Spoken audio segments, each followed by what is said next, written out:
1-809-5005. That's 1-800-809-5005. You wouldn't need instant information if life moved at a slow pace. But life moves at the speed of light, and you've got to keep up. There is a way to stay on top of your credit report instantly online. Get your free credit report at freecreditreport.com. Join the millions who have already logged on. I go online, and in seconds, I get my credit report. Staying on top of my credit helped me get the best deal on my refi. Why wait when you can instantly see your credit report online, free? Stay on top of your credit at freecreditreport.com. This is Washington's Superstation. Some troublemakers in Congress are trying to shut us down. You're retarded. 106.7. You're retarded. Well, I gotta warn you, I make some enemies on the hill. 106.7. $10. $5. No, $10. How much are you paying? $15 each. No. $15 buku money. Remember, WJFK is and always will be free.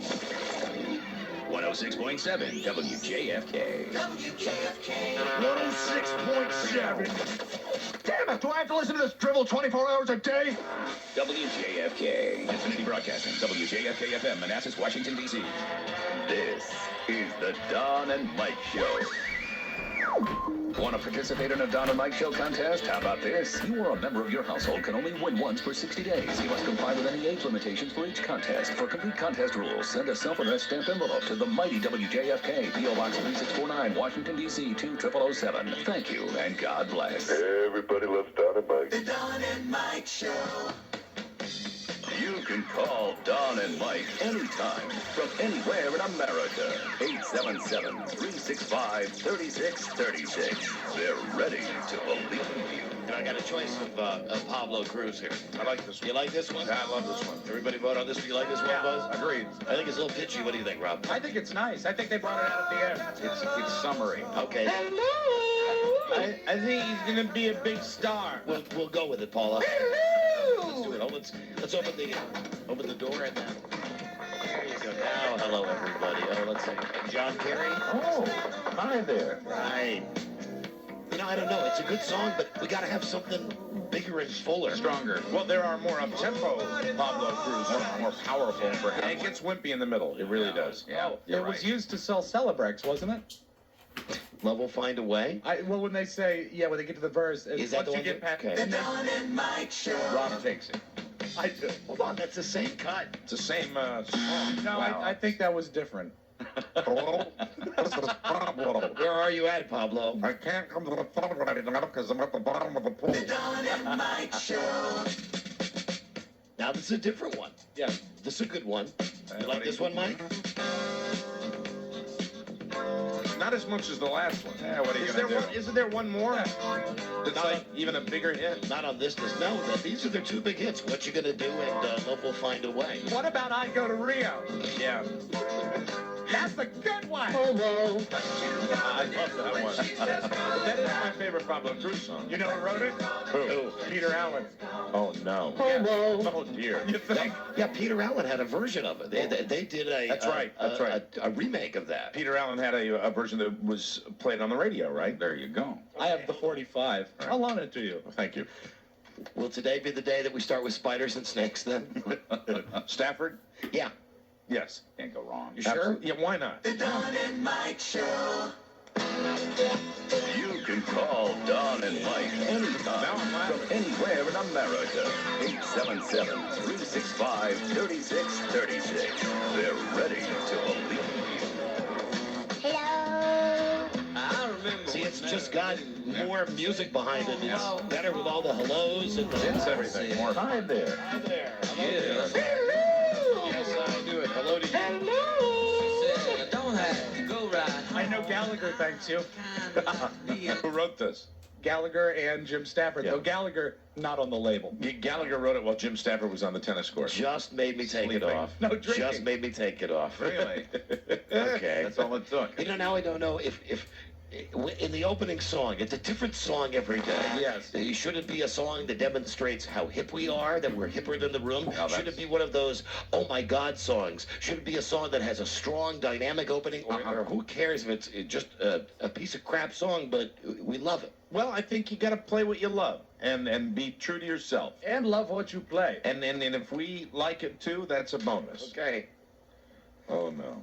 No, I think you're gonna dig it, Mike. Okay. The Don and Mike Show. There's your bonus. Are you with me? Absolutely. Hello, America.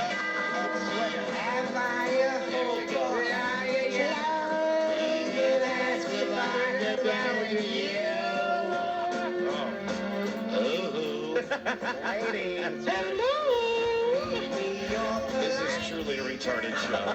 Exactly. We all put our hands around our shoulders, sway back and forth. I've got in front of me, really, literally, maybe 500 of the greatest songs ever recorded. To anyone that would be a great start to a radio show. Right. Fun. Yeah. We'll go with Hurricane Smith right here. That's what it is. He's good. You know who loves him? How's your mother-in-law? How's your wife paying? How's your recurrent music? And good afternoon, Mr. and Mrs. Nightmarishly Elastic. And all the ships at sea. I just heard about it. America's favorite disobedient Cessna pilot, Don Geronimo, Mike O'Mara. Right there. Baby, I know.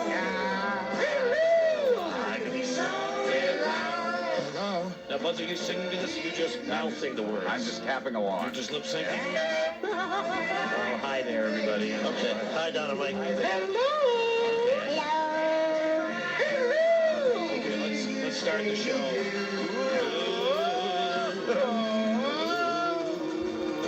That's pretty.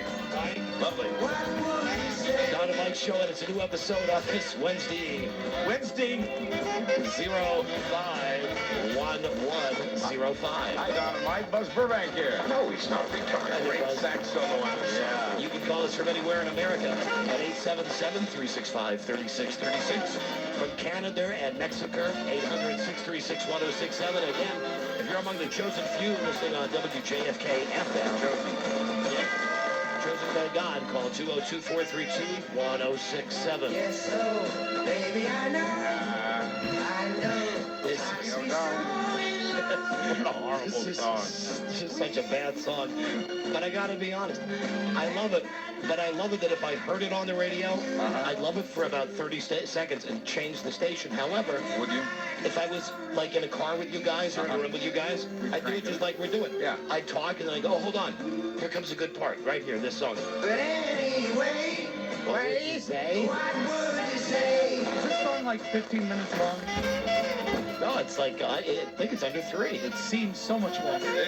This is a producer, whoever made this record, who heard this guy sing, and they said, do everything you can to mask his voice. And maybe that's why I like it, because you know I like the big overproduced stuff. Yeah. So that's today's opening song. Put that in your time capsule. Oh, babe, what would you say? From his album, My Greatest Hit by Hurricane Smith. I liked it. And this is the Don and Mike Show, and we take phone calls and junk. And hello, Don and Mike Show. Here's a phone call and junk right now. Hello. What's up, my brother? Hey, hi, you're on the air. Hey, man, what about the girl from Ipanema? I really miss that. The girl from Ipanema is so 10 years ago. But what a delightful At arrangement. least timeless for us. Timeless classic. Delightful arrangement that you had. So 10 years ago. When the girl from Ipanema really was a song that the Cavemen Right. originally wrote on their walls. That's how old that song It's is. a very old song. It's been redone a bunch of times. We played a lovely little instrumental version of it. Listen, before we get going here, a lot of stuff to talk about. I've got an update for you about blind chicks Yes? that I thought about it, All right. and I've been with 2. 2. Now that I think, Winner. and maybe there's someone out there in the audience today, an old buddy, a buddy of mine who maybe could back me up on it. Really? Yeah. His name is Shotgun Mark Rivers. Okay. He's been on the show before. I think he listens to us in Wichita, where he works in computer software now. This is going back to, because I got home last night and thought long and hard about it. No pun intended. You had another liaison with a blind woman? Yes, and I believe that Shotgun Mark was there. Oh my! No, in the apartment. Did she know? In the I thought apartment. there when you had to, No, you have to hit that tape in again. the apartment with the Oh, other yeah. with the other. He had a girl too. I see. So she knew. Your girl, your blind girl in How this did case knew. how did you forget this yesterday? There were others. Mike, see, here's the thing. I blocked this part of my life out. There was a time, really, when I was coming up the radio ladder, again, no pun intended, when I would actually count the number of chicks that I had sex with off the telephone. You know, I'm not, what, Rob? I was going to ask, when Rivers was with the girl, what was her affliction? He was with a different girl. But had she an affliction? Did she have a? Is it safe to say you weren't all that discriminating then during that period of time? God, no. No, not at all. Right. I told you, I think, Jesus, when I got a job in Appleton, Wisconsin, it was that deal where they would let you stay in a hotel for 3 days while you found a place to live. Right. So the very first night I was on the air, it was, Jesus, this is between 16 and 17, okay? Wow. So I'm on the air the first night. I picked up some chick on the phone. Turns out she's a woman about as old as my mom Oh my! at the time, but I loved it. Right. Because You're becoming a man. It was sex. you know, you're meeting these girls. It was a different time. And also back, I remembered this, the year was 1976. Wow. Summer of 76. I was a junior in high school. I was 17. I was doing 10 p.m. to 2 a.m. at WROK in Rockford, Illinois. Shotgun Mark did 6 to 10. He was my good buddy. Right. I don't remember if we got with these girls in the K-Rock DJ Lounge. Well, the F truck. The van. We called Station it. van. We called it because it rhymed. Right. The F truck. Right. Because the station had a big, gigantic remote studio. One of those things where. So it was like kind of like an RV. Yeah, that had a little bedroom in it. I think that's where the girls first came by, and then we went to their apartment. But I definitely remember now. One of them is blind. If Shotgun Mark is listening, You got the blind one. call in. Yeah, I was with the blind one. That I do remember. Was she attractive? That I don't remember. You don't remember. He was 17 and horny. I was thinking back to, because at that point, and I don't remember what Were they number- older? Do you remember? Were they older women? Yeah, they were. Not as old as the lady in Apple. It was old enough to be your mother. Yeah, these were a regular. As a matter of fact, one of them might have been a teacher. Good times, good times, good times, good times. So anyway, Shotgun Mark, if you're out there listening to anybody, Now that's not to be confused with Shotgun Tom. right, different shotguns. Hello, Don and Mike show, but he could verify Or that story. Shotgun Red. Hello. Hey, Mike. Hey, Buzz. Hey, Rob. Okay, hello. What am I? Chop meat? Don, Yes. What? I think with this show opening business, do you realize you're kind of gravitating towards groaner songs? Groaner songs. Interesting. Why don't you gravitate towards my gonads? The return of groaners. No, listen, my friend. You can try to bait me into this, Yeah. but the groaners will be gone, but they will be back at a time, years, months from now when you've forgotten about them. Which, I have a question for you regarding the show. Hi there, Big Billy Big Voice. Which will happen first? Groaners revisiting Groaners or another Absinthe show? The Absinthe Show. Really? Yeah. Oh, absolutely. Okay. Groaners are not coming back. That doesn't give me a timetable, but it's hope. Hi, Billy Big Voice. See you later. When we do the Absinthe Show, I'll talk to you all day. See you later. Thank you for the call. I'll be in the Thanks, electric love you. room.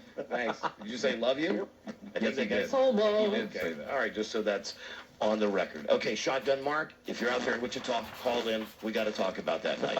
I can't wait. And I got a guy who could be a And you wanted witness. to call him because you wanted to fill in the blanks. You're Yes. so to I- speak. To be 100% my hand on the Bible, he might have had the blind girl that night, and I might not. I might have had the teacher. He can So help clear this up. But I think she was blind. And I know that it was one of those deals where he got the girls on the phone like between 9 and 10. Perfect. While he was finishing up the last, because this is how it would work. Uh-huh. I'd show up to work like at 8, and he'd be doing a show. And, Right. This is back in the days of camaraderie in radio. Yeah. You know, And, I'm jealous. I really am. I mean, I'm envious in a way because, I mean, so many, you had so many relationships across racial, infirmed, and I realized how boring, my life has been. I'm with one type of woman, Exactly. you know, really. And well, now I've been happily married to Frida for, it'll be 24 years this year. Yes. So this was, I sowed a lot of wild oats, but I agree. It was great being a disc jockey before condoms or AIDS, and I think about I mean, frankly, they had rubbers back then, yes, but, they did. but who used them? Frankly, all my life, I've always thought about the Rolling Stones song, you know, Brown Sugar, How Can I Dance So Good? And I have never had the opportunity. The brown sugar. Yeah, I never danced with the brown sugar, and I've done it. And I know you have, and I you know, or Native Americans, you know, or Yes. or Asians. I mean, it's just not happened, and I'm, you know, I look back and, you know, who knows? But it was one of those deals. See, now that the Red Sox have won the World Series, I think about things like that. Don't worry, I haven't either, Mike. Like on your list of the 100 things you want to do before you die. No, you it's wanna- not, because one of those I'm in a- dumbass lists. You know, when you're in a good relationship, you don't think like that. Not you know, usually, no. And I've never been one that can do that. That you know could count like that. Well, you come know? on, I was a kid. Yeah. I was a kid. But I'm and- still, man. When I'm thinking back to when I was a junior, when I was struggling. If I really put my mind to it, and I'll write a note right now because we got other important stuff to talk about. But at some point during the show, boy, I hope it didn't piss my wife. Before my wife even knew me. What the hell? I will try to go through the markets that I worked in, and I bet you I could name off the top of my head how many chicks I picked up off the telephone up until the point that I got involved with my first wife, and then after that, then the time between that and Frida, I could probably tell you city by city. Your total? Yeah. I probably could. No, this is your attempt to endear yourself to the women in the audience, right? Is that what it is? Well, no, I'm just telling you. Someone called yesterday and said, "How about some stories from the past?" And I didn't know that we were going to go down this road. Right, no one did. This awful highway. Yeah. We could just wait and talk to Shotgun Mark. Are you going to be including names or numbers? A lot of the names, Mike, I don't know. A lot of them are nameless, right? A lot of names duplicated over the years. And a lot of them I simply would know by attributes. Right. Like cross-eyed Double D. That's right. Earl With, right? Yes. Harry Back. Wow, Harry Back. Wow, that must have been special. Okay. Listen, there's some surprises out there. You know, Right, you're right. not always when you're playing that game on the telephone, and a game that I don't recommend any of our young DJs do now. And besides, you couldn't do it now. You couldn't pick up chicks now because you can't talk on the radio if you're playing records anymore. You can't do like the move that Shotgun did was he would be on between 6 and 10, and by the time I'd get at the station, I'd come in and he'd go, "Hey," he'd be on the speakerphone going, "Yeah, well, I don't know. Hold on a second." And he'd put him on. He'd go, "Oh, I got a couple here. Now listen, you go in the production room, which would be in the next studio over with he could see me through the glass, right? So he could like do the show. He'd say, "You keep them going for 15 minutes. I'll pick it up." So then Shotgun would come in on Monday and say, "Something's burning." I go in the other room and I would talk to these girls, and then I would leave it to him to be the closer. Right. Because I had to go on the air. So I would go on the air and start doing my show, and about I can see you doing that. About midnight, the hotline would ring, and it'd be Shotgun, and he'd say, "We're waiting for you." And I would just say, "Tell me the address," and I would show up at whatever hellhole it was, and I would get there, at 2:15 in the morning. Knocking on the trailer door. I can see you. Hey, how you doing? I'm not proud. I'm just telling you that's how it was. Wow. That's We how were it kids. was. We That's how were it young. I was. was struggling through, trying to get prom dates. Well, I was climbing my way up the radio ladder, too. But why not? Listen, why not have fun? All along the way. Exactly. Of course. Why not have some fun? What young man in that day and age, 1976, wouldn't have wanted to do Hey, what young man today wouldn't do it if he had enough condoms? So much time, so few condoms. Anywho, Don and Mike, hello. Hello. Yes, hello. Yes, hello. I wanted to ask you, Don, if you ever crossed paths with somebody named Mad Dog Hudson, who I went on a date with over the radio. Mad Dog Hudson? Mad Dog Hudson. What, did I ever have sex with him, or did I ever meet him? Did you ever meet him? It sounds like he had a lot of... No, where did he work? What city? He was in Madison, Wisconsin, and he was also in No. San Antonio, Texas. Can't say that I know the guy. Did he pick you up on the phone, though? Well, he picked up my girlfriend on the phone, and then she chickened out, so I went. I understand that. Right on. He made love like a mad dog. I guess that's not true. Oops, she's gone. Timing is over. She is. Yes, of course. She's gone. Hello. Don and Mike show. Don and Mike. Yeah. How's it? How's it? How's it? How's it? HOWZIT. Copyright Don and Mike show. And I think when you say it, the way you say it is Don and Mike or whoever you're speaking to. How's it? How's it? I'm telling you, it's going to be the next holla. And Well, this is the first guy that said it. I was don't think I know about holla. I do. I'm waiting for it to catch on with everybody. American holla. Before it's Holla. That was the best show in the history of HBO. Fantastic. American Holler. There they are. All those hillbillies. All those The guy that went to jail. stinking hillbillies. Great. What can we do for you? Well, this is Matt from Great Balls of Fire who said, how's it, originally. Oh, you're the originator. Right, the guy from Great Balls of Fire. Should be very proud of that. Hi, Matt. Well, I'm back to normal, finally. Oh, good. Talking about the stuff in down there. Oh, yes. Because he was in the Oh, contest. that's right. He was in the Hot Balls, Great Balls of Fire contest last week. The hot sauce had lingering effects, Matt? Oh, yes, it did, but I'm back to normal. I have one question, though. Yeah. With no more groaners, or maybe they would come back, will we ever hear from Milburn Drysdale and Scott Shannon again? You will. Yes. Yeah. As a matter of fact, here's a hint. You will sooner than you think. Oh, nice. Okay. Thanks, guys. Well, thank you. Have a good day. How do you know that? I'm not talking to him, I'm talking to Mike. I forgot. But I forgot we did a commercial. I forgot we did a commercial. Right, yesterday. We just did them, and we did them spontaneously. But we got a little something coming up, too. Oh, do we really? Yes, we do. See, that's the stuff that's on the show. I don't know that. Let me go to... I want to read you something here. What? Is it a story? Yeah, it's a story. It's a story about a man who loves his wife. Oh, I It's like a story of Rob Spiewak. Oh, no. Yay! It's a story of a wife who has a watch that's always 30 minutes late. Oh, dear. But, don't feel bad for her because all the wives have these watches now. Yeah. My wife has one as well. Huh. You boys share that with Larry King, who they asked Larry, I think it was Jiminy Glick, asked Larry what his one problem with his wife. And said, she's not on time. She's never on time. Call her Quasimodo. And Quasimodo. Yeah, right. Here you go, at DonandMikeWebsite.com. Yes. We had asked the stations out there on the Ham and Eggs Network, send us ratings if we got good ratings. Yeah. And I think I mentioned a bunch of cities, and they've finally started to trickle, and here you go. Good. From Rochester, New York. Yes. Good old Crapchester, the city that we said we'd never go to. Here we go. These are the Arbitron quarterly results, winter 2005. Men 1834, 8.3, number one. Oh, wow. Nice. Well, let me see. How many? Oh, there's a number one, a number two, a number five, a number five, a number one, a number two, a number two, a number two, and a number two. Wow. You're basically describing my my week. Really, what's a number five? You don't want to Is a five see a combination of three and two? If Yeah. that's the case, you should see the doctor. That's basically every opening I have. It's men 1834, number one with an 8.3. Listen, if you want to see these great ratings, go to Don and Mike website. Thank you to KHTK Hot Talk 1280 in Rochester. And all you other Is it stations. WHTK up there? That's it. All you other WHTK. stations, you want to get those good ratings up, send them to our website. Thank you, Rochester. That's good. We love that. We're getting a lot of good calls from Rochester, too. And we're going there. You want to go there, don't you? I sure do. When's the next As flight? soon as we can, I think. Hello, Don and Mike Show. Hey, Dad Geronimo? Yes, hello. Or should I call you Dad? Once upon a time, you nailed my midget mother while your swarmy friends watched from a closet. I'm here for justification. You do sound like a wee person. I'm very wee, and I need money. Get out of here. Stand in line. Listen to this. We've got a real little person on the phone. Hello? Gone. Oh, no. Gone. I don't think it was real. Hello? You think it just talks like that? Yes, yes, I do. Hello? Yeah, Don, did you ever go trolling for chicks with O.J. McKay?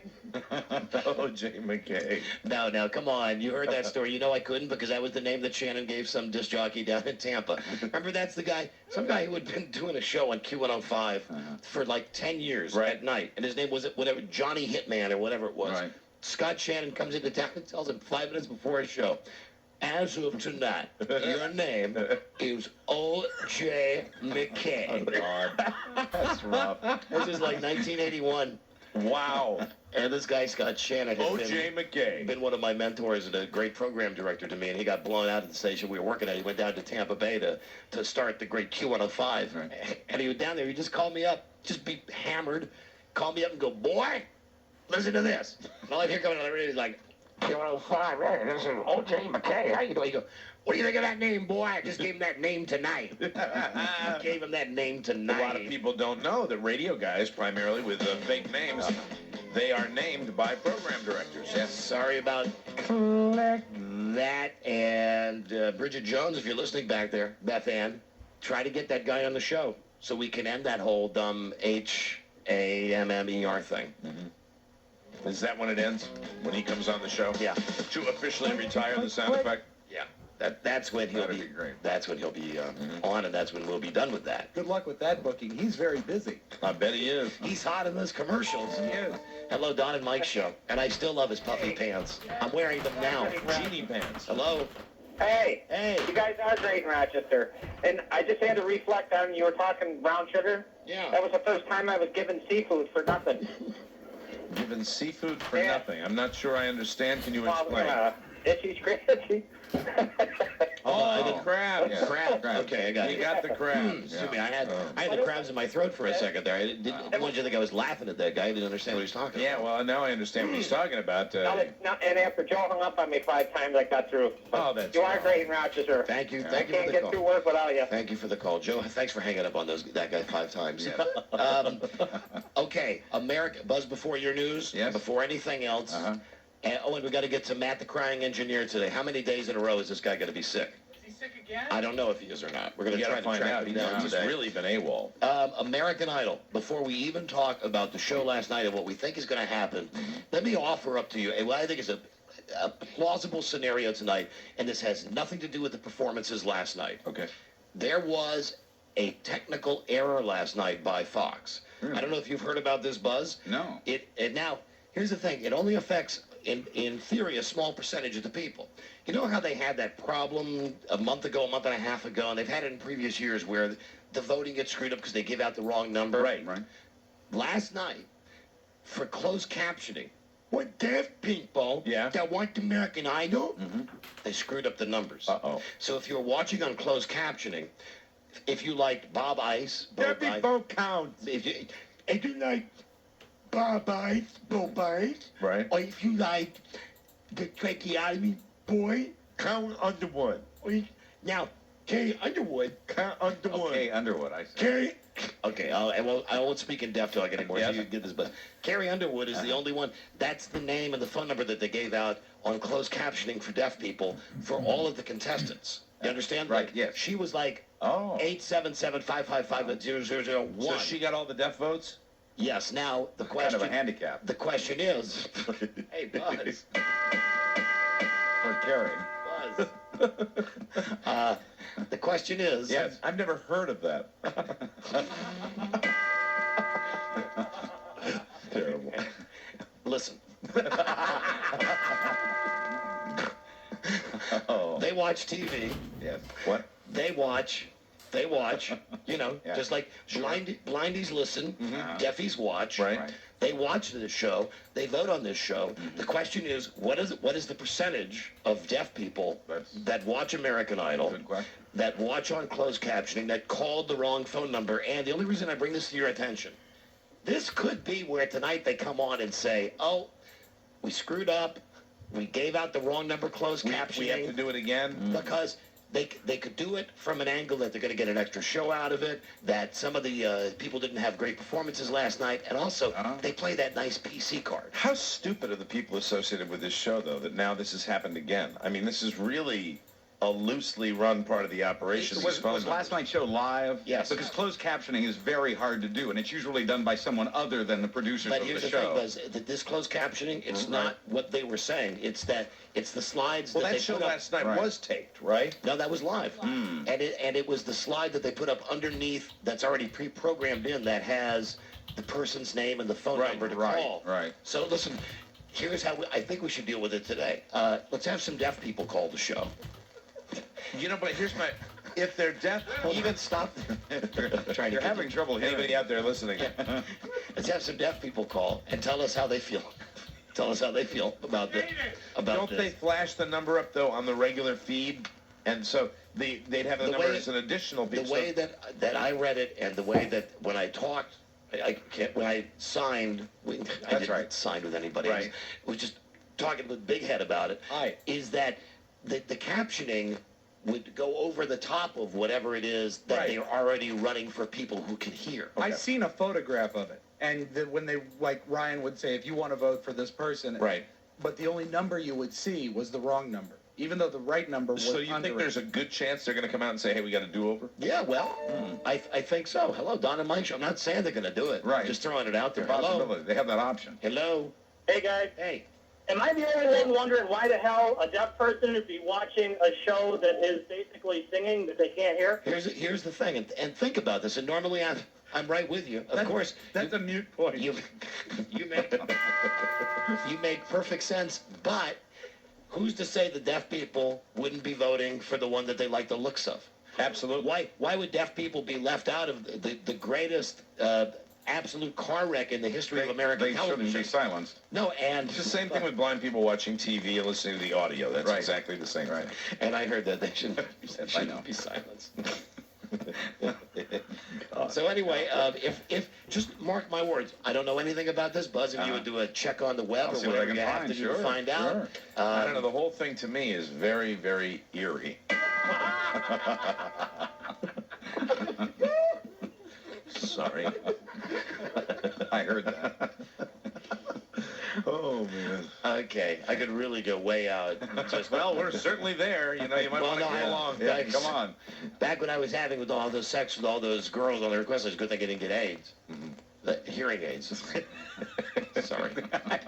I told you. Don't apologize. None of us are. I know, but yours didn't suck as bad as that. Thank It was you. like the worst one. Thank you very much. Mine was the worst one. Hearing aids. You'll be all right. Hello, Don and Mike Show. It just makes absolutely no sense that some deaf person can be judged in singing competition. It boggles my poor Louisiana mind. Poor Louisiana mind. Understood, sir. I picture this guy with like a white I suit. find it fascinating. It really fascinates you, and it fascinates me. And tell me, how are things in the Garden of Midnight in the Garden of Good and Evil? They're wonderful, Daddy. We miss you. We miss you. Please come back. Please come back. Get out of here, would you please? That took place in Savannah, Georgia. Hello there, Don and Mike Show. Hello there. You know who their favorite contestant is, though. The deaf people? Who? Yeah. Who? Who? Ah, well, Oh, and then he just bailed. I don't know. We'll never enjoy the benefit of his humor. Oh, for goodness sakes. Hello, Don and Mike Show. Don and Mike, love Yeah. you one time. Thank you. Went on votefortheworst.com after last night's show. It was definitely taped because West Coast people were asking how it turned out. Well, now it's taped for West Coast, yes, but on East Coast it's live. It would Is be that how much- they do it? Yes. It would be much Yeah. like a morning television show, one of the news magazines. Right. Gotcha. Okay. Thank And you. I always thought when we lived in Los Angeles, maybe I've mentioned this before. If I have, I apologize. I would always feel gypped Yes, when me I was too. watching like the Today Show or whatever, because you live in Los Angeles or Sacramento, wherever you live in California or in the West Coast. You're not good enough to get your own morning show, so you're seeing something that happened 3 hours ago, but they're going to pretend like it's live where you are. Saturday Night Live's the worst because then you don't get to hear the F word when they broadcast it. Yeah, nobody does anymore. And I think I mentioned Oh, they did Saturday. back in the day before there was satellite feeds where you could get East Coast and West Coast feed. Right. The greatest thing to do was when there was a TV event like Who Shot JR? Right. The greatest thing was to call somebody out Yeah. in California and say, hey, guess what? You just saw it. There you go. It's Crosby. Have a nice day. Hello there, Don and Mike Show. Don and Mike? Yes, we are. Hi. Hey, my name's Dennis. I'm in Salisbury. I've been listening to you guys ever since maybe when you were in Washington for like 20 years now. Yes, thank you. And I'm so glad to find you in Dawsbury. In Dawsbury? Dawsbury, Maryland? Dawsbury, Maryland, yeah. Dawsbury, Maryland. Right on. We're on 96 Rock. 96 Rock, that's it. 90 Dig Dog. And about your sense of humor today, Yeah. you developed my sense of humor 20 years ago. I love it. We developed. You've trained him to enjoy this kind of humor. Thank you very much. Thank you. I speak Dulberry. Good die. Good die. Good die. Good die. Good die. Dawsbury, there, Dan. Die. Good die. Thank you. Die. Peace out, guys. Die. Die. Thanks so Die. much. Die. Wow. Hello there, Don and Mike Show. Hey, Hey. last time they did had a mess up on the voting for American Idol. They had to play the tape from the night before because they couldn't have a second You shot know what? at Hold doing on. a better. Yeah, hold on. You're going to get a ding. The ding of approval. You are correct, sir. That's right. Good for you remembering the rules. Thank you. So they just they played the tape. They did a rerun. Is that what they did? What they did the last time was they said we screwed up the phone line. So here is the tape of what they all did last night. Now vote again. Okay. Okay, so maybe they'll do it. I don't know. Hello, Don and Mike show. Donnie, Yeah. we love to eat segment was great yesterday. Well, we do love to eat. Do you the buttering the pizza? Oh man, I'm just gonna take a dive in Lake you guys for now. Come on in. The water's Thank fine. Do not eat pizza. Nougat. Nougat. Nougat's the one that I love. Buttered pizza. Hello, Don and Mike show. Hey, Don and Mike. Hi there. Hey, I think the stuff with American Idol and the deaf people sounds pretty fishy. Okay, thank you. Now, we're going to have just for a second a serious discussion about American Idol. Okay. I'll give you my prediction. Yes. It's going to be one of the chicks. And I believe, I want to say it's Von Zell, but because I am a sage, I am going to say that it is the other one, Carrie Underwood, that's out tonight on American Idol. Mike. Wow. Carrie Underwood, you think is going to go tonight? I think so. Not I after think, the vote she got last night. here's the thing. I think Von Zell is going to be safe, even though, and I don't want to come off as anything except someone who sees everybody for what they are. All I know is I don't think Von Zell made the best impression on middle America when her dad was dressed like Huggy Bear. Her dad really was. There's this like 70-year-old guy, Right. and he's got on this bright yellow canary jacket. He's got all the friggin' bling, and he's got the hat and the glasses. He was completely done up. And he's like, I love you, V. I love you, V. And she was an emotional wreck for some reason. Maybe because he was in the She audience. fell apart last night. Poor girl was crying her eyes out, but still. I don't know which was funnier, that or the fact that Paula Abdul looked like they were ready to pump her stomach. I thought she was afraid to say anything From what I hear, about she anybody. seemed so wasted. She could not spit out a sentence fragment last night. It was sick. Poor Paula. She says, "You're gonna be you got such a you." You're a star. You're a star. And a couple of times she just pointed over at Simon Cowell like Right. she couldn't finish. Right. There you go. Yeah. Paula Abdul Garland. Okay, who do you like, Mike? I think tonight Fedorov will be voted off. Robbie? Guaranteed Fedorov. Guaranteed. You saying Carrie? Yes. Carrie Underwood. Because she's the favorite. I know she does. She's got the greatest smile. Yeah. I don't think so. I love that toothy smile. I don't. She's got that. You don't like her toothy grin? She's got that phony, just. I just want, I don't advocate violence. No. I just like to smack her, though. Might help. Smack her in a nice way. Right. In a loving way. Yeah. Sure. I think Only America. put like half the bag of marbles in the tube sock. We'll talk about that in your next session. That'll be I fun. think America is tired of the communist nonsense of Anthony Fedorov's family. Can I tell you why Bob Ice, I'd like to see him get voted off? Bob Ice is going to be your winner, dude. I think Bob Ice should at least get an implant for that tooth. Harold? Because for a while I was thinking the tooth had been replaced, and then No. he finally breaks into that just too wide grin, and you see the gaping hole on the And side you know what of else? his mouth. He needs those teeth whitening strips. He needs Right, those yep, real bad. yep. And they've got those places now. You can go like in an afternoon and get your teeth Right. done. His mom was not bad looking. Did you see when she did the little taped greeting to him? Who's the mom that was in the audience That was the pretending grandmom. pretending to kick Simon? That was the. That I was believe. Harold Bice's grandmother. Was it? Was it Bob Ice's grandmother? Yes. Yeah. We spoke to her, didn't we? I think we you know what did. I think Yeah. we did, Yeah. as a matter of fact. She was having a good old time. Yeah. Now, that Carrie Underwood to me reminds me of just of every uptight, acts like she's so sure of herself, but I don't, there's something that rubs me the wrong way about her. She's probably too robotic for you. I think they've said it before, very Stepford wife-ish. Very, She can really win it if she goes on to the next round. I think it's time for her to start showing the goods. They're Well, of Absolutely. It's no, really. I mean, enough of the pullovers and all that. You know, really, and do the kind of thing where she looks like she's maybe got like a little baby fat on her still, and what she ought to do is just really wear too tight clothes. So like her stomach's folding over her jeans, and she's wearing like a leather bra. Well, next week is Pasty Week Oh, now for the pasty. judges as well. Yes. For What if Randy she and came out? Simon. What if Carrie Underwood came out in a little Kim outfit? You know, wouldn't that be great? One With breast like, totally exposed? Yeah, with like a total satin hand covering a hand pasty. She'd never do it. She'd never. You could get Von Zell in that outfit. You get Paula Abdul probably lives in that outfit. Von Zell had a breakdown last night. I mean, really kind of an emotional breakdown. And there was like something spooky or hinky with Paula where because all she said to her was, "How are you feeling today?" And then Von Zell said something like, "I've had a bad day." Almost as if she knew that would make her cry. Because that really is what started the water war.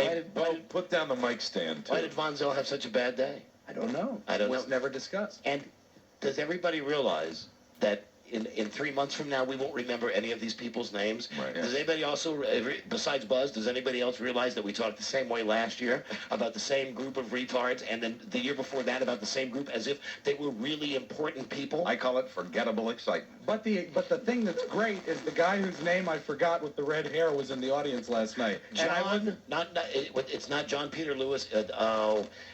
Stevens. Stevens, that's it. John Stevens. The guy who sang Mandy. But it was great because my reaction was, hey, there's that guy. And that's my point, that last year, me especially, leading the charges for that guy, and JP, although I still do remember him. I remember John Paul Lewis.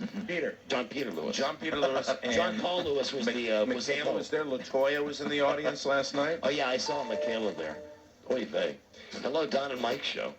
On behalf of all the deaf people, I should vote because... Hey, you're not a deaf person. Hello, Don and Mike show. Hello. Don and Mike. Yeah, hi. I want to call up and say thank you for mentioning Rochester. I've lived here for many years, but little known fact, the second largest deaf school in the nation is in Rochester, and I've seen deaf people watching American Idol. Very good. Wow. Really? What do they enjoy about it?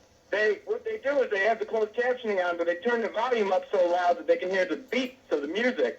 And they just go insane for these people. I'm telling you, if there's enough deafies out there that watch that show, that you may have a problem, because I'm not making this up. Do a Google search on this. This is a serious... Hold on, I've got it here. Give me a moment. Okay. Give me just a moment. A lot of times deaf people will feel the vibrations through the TV, and they have clubs where they can dance because they actually have the subwoofers built into the floor. And also, they don't even sometimes have to play music. They can just do construction. Absolutely. And also, I've got so much about that mayor in Spokane. That mayor in Spokane is a Someone's running a jackhammer outside. The students thought it was disco time. Time to dance. Time to do the pogo. What's the biggest? Is Gallaudet the biggest deaf school? Yes. Yeah, the second is RIT. Okay, here we go. This is the exact story. During last night's show, the closed captioning gave incorrect phone numbers for Anthony, Bo, and Von Zell. For all three, the closed captioning read that the voting phone number was 1, blah, blah, blah, Idol 01, which is Carrie Underwood. And deaf people are upset about this and have called Fox. Well, they'll have to address that. They said, no, Fox Broadcasting, no. Listen, we don't accept crank calls. They have not been able to get through yet, but they are calling Fox. Yes, there's some switchboard operator that's totally insensitive. Or they're using that thing you have that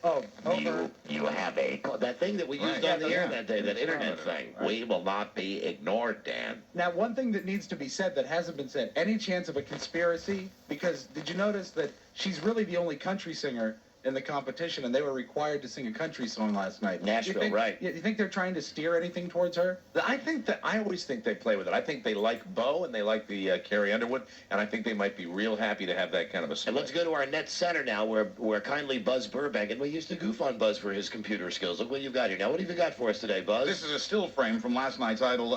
This frame features the wrong the wrong telephone numbers. I can't tell you yet which moment in the show this occurred, but these are the wrong numbers on the screen for the moment. That was after Fedorov's second song, because he wore the suit second. Where did you find that? I did a Google search, as you suggested, and clicked on one of the news items, which was about, I think the headline was American Idol gets the numbers wrong again. Yeah. So enter that, American Idol gets the numbers wrong again, and you'll find it. So they might very well come out tonight. They're going to have to. So it has to be addressed. Right. It could happen.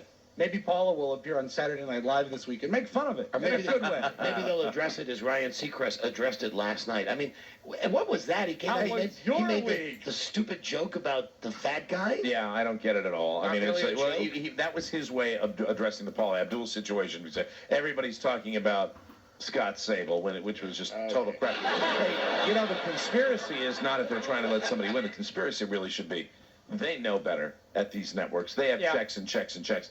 They're trying to squeeze another night out. Of course they are. That's exactly what they're doing. Wouldn't surprise me. You can't fault them for that. No. They get American Idol on a big Thursday night against Survivor, against... Will we have any new songs? Isn't the last... I don't even watch it, but is it the last Apprentice on? Thursday night? Is it? I think so. And no, if they do it like before, no new songs. Really? Although on the results show, you get new songs. Tonight, if they did like a rehearsed number, right? I think tonight, if they come on tonight and they say that they're going to have to put it off for another night, you have to re-vote, they would probably get like an Up With People number. Right, from their album. And then we would have to, of which I still find hard to believe, when they keep saying it's the #1 album in America. And you'll get the Ford Playlet tonight. That's right. Oh, that's a good reason. Which is really the best thing on the show. But it's not going to be the same without Fat Boy. Yeah, you got to have Fat Boy. With his, his 2 long sleeves and his little sausages coming out of the sleeves. Because nothing makes that 18 to 24 demo want to buy a Ford more than seeing big fat Scott Sable sitting behind it. Not just a Ford, but a Ford Focus. And I always thought that Scott was going to eat the car. Just throw it in his mouth like a gumball. But I think you said his last name was Sable, and that would be perfect for Lincoln Mercury. Scott Sable. We got a break, everybody. We'll be right after that. This is the Don and Mike Show. It's time to set up this clip. It's an Andy of Mayberry tape. Oh. It's about 1 minute and 20 long. You got to let it get into it. But it shows how insensitive we were back in the day when the topic of spousal abuse comes up. Oh, wonderful. On this clip from Andy of Mayberry. What's all this stuff over here? Well, it works like a graph. What's that? Well, it's a statistical chart covering the pattern of crimes in Mayberry over the years, and with this as the basis, predicting the course of law violations during the current year.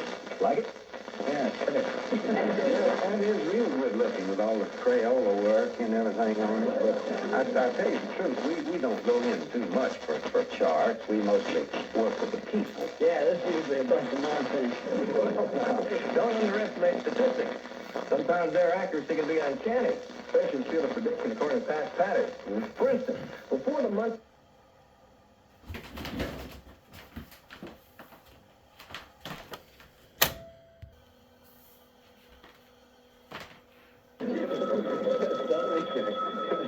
That's what it is. Hello, Sheriff Taylor speaking.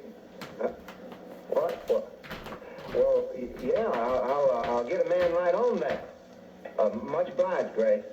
Well, what do you know? Your crystal ball seems to be working. Ed Simpkins just give his wife what for.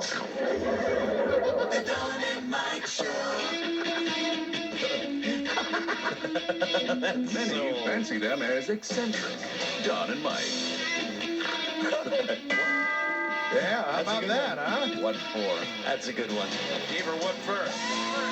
Not as good as the one where Andy wants the other kid to sleep in his bed. When Opie says, hey, Pa, do you want me to sleep in there? No, that's okay.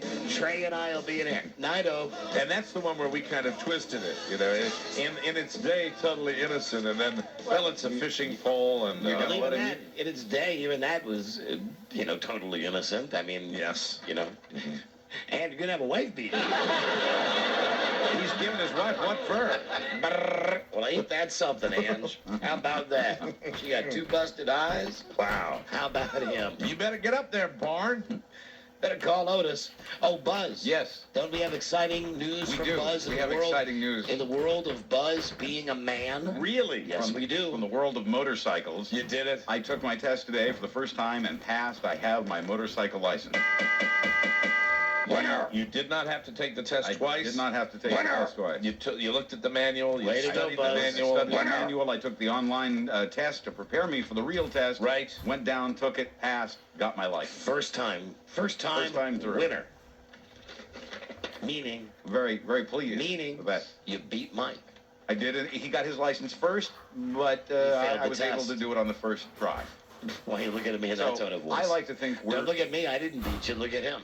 No, I congratulate Buzz. I think it's I think it's terrific that you. He was very excited, and I don't want to rat you out because you're all my good friends, but you should know, Mike, that much in the way you called me, you were gleeful that Buzz was, whatever he was doing, screwing up the lessons. Yeah, the first day. He called me gleefully this morning, told me that I was his second call. He called Marcia first, right? Then called me. Just wanted to kind of get some closure on that whole calling circle thing. If we're going to really be accurate here, the fact is I have to take my medicine, and Buzz took the test only once. And I, in my eagerness, always over-eager, always never taking the time to really think it through, I went directly from graduating the class to the motor vehicle department. Tiger, can I tell you something? Yeah. If this will make you feel any better? Oh, something better. Welcome to the world of Taipei. Mm-hmm.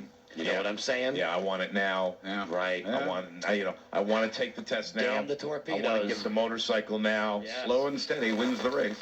I want to get the motorcycle now. I want to get the motorcycle now. It's a go-go. You got to be on-demand world. I seen the commercials. I know what we're talking about. Tortoise in the hare. Slow and steady wins the race. Are you going to maybe get a bike? Maybe I'm going to get a bike, yes. You're going to get one of those fast bikes, those ninja type, the ones that you like? I may start basic and then work my way up. What would be basic? I don't know, something not unsimilar to what we were riding in the course. Well, those are like scooters. Well, they're technically they're motorcycles. Yeah, they are. Now they don't have mirrors or turn signals on them. No. I hope to have one that does. Those are little babies. Yeah. Now, is it a money issue, Buzz? That's a factor because when you're starting a new hobby, you don't want to just dive completely in. You like with the stereo. You start with the basic and then you work your way up. Maybe you could borrow Ron's motorcycle. Ron has a motorcycle? No, it's just a headphone joke. Oh, Ron Bennington. Because if he did, I would.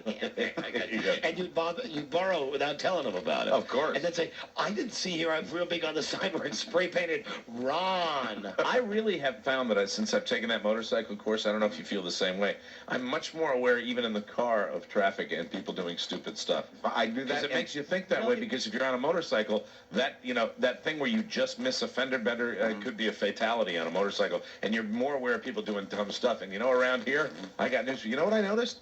There is tremendous traffic around here. A lot of traffic. I love it when you give us these insights. Very, very busy. Hello, Don and Mike. What I got out of it is I now lean when I drive. Hello. Hi, Mike. Hello. Hi, Don. Hi, Hi Mike. there. Hi, Don. Hi there. Don, did you miss any questions when you went down to take it? Well, it's strictly pass-fail, sir. No, it's not. They let you know how many you missed. How many did you miss? I missed a couple. A couple would be 2 or 3. Define a couple. Buzz. Couple would be like 4. And you can only Have miss. a great day. I'm out of here. You can only miss 5, right? You can only miss 5, but I should say that on the second taking, I did miss only 3. Yeah, but he did get it though on the first try though. Yeah, I know. Do I get any extra credit for taking it right after I left the training class? Only my undue respect as always for being a go-to, get-it-done guy. Can do. Right. Who get it. And of course, I can take it every business day, and I was at DMV when they opened the following morning. Isn't that right, Mr. Touchdown? Hello? Hello, Don and Mike show. That's Mike's name, Mr. Touchdown. Yes, sir. TD. Whenever he steps up to the microphone, it's 6 points. Crotch rocket. What? Is this guy talking? I heard crotch rocket. He was. Oh, he's back. Are you still there? God, Nope. And then we lost. We lost the line. Too bad. Oh, and Buzz. Yes. I mentioned this yesterday. Bless you, Rob. Gesundheit. Bless you, Rob. As the Germans say. What did a black person walk in the station? I got that chill. Rob's allergies are kicking up again. I scream about going to the movies. Oh, my God. About idiots that talk. Buzz was telling me a story about what happened to him, and he's got. Yeah, you mentioned this yesterday. The best name of all for these people in the movies that love to talk. I call the man who sat behind me Saturday night at the 7:40 showing of The Interpreter the narrator. I'm telling you, I almost fell off my chair when he told me this, because it's the type of guy that if you see a door that says caution, right? This is the guy that says, caution. Right? So he'll remind you of past plot developments. He'll tell you what he thinks is going to happen next. He tells you what you're looking at right now with your own 2 eyes. He is the narrator. And was a scene made? A scene was made, and I believe a grateful audience appreciated it. I just turned around about a third of the way into the movie and said, "Shut up." Hey, way to go, Buzz. Thank you. It Buzz had to be actually done. laying the shut up on a guy. So he was his level of rudeness was to such an extent where that when you do that, that's the only way you can handle this, a guy like this that. theater in particular, although that's a widely released movie, not a huge hit, but widely released, this particular theater is a movie lover's theater. It's generally an arts cinema. They don't have too many Hollywood movies there. This was one of them. Right. Here as a character witness is... Yeah, oh, yeah. Johnny. And this man was sitting next to me when I turned around and said, Johnny. shut up. Johnny's this... Hi, Mike. That's Johnny. Hi, Johnny. Hi, Johnny. It was, I must say it was very weird because, we know Buzz, KOB, he never gets mad at anything. Absolutely. Kindly old Buzz. So I heard a little bit of rumbling back behind me, but it wasn't bothering me like the way it was Buzz because he was right in front of me. Right, every word crystal clear. And so when he finally turns around and tells this guy to shut up, it was like one of those things where like you're in a neighborhood and you got your father who lives down the street and never gets mad at anything. And he yells to the guy like he's really done something. So it had impact. Right? He's got that baritone.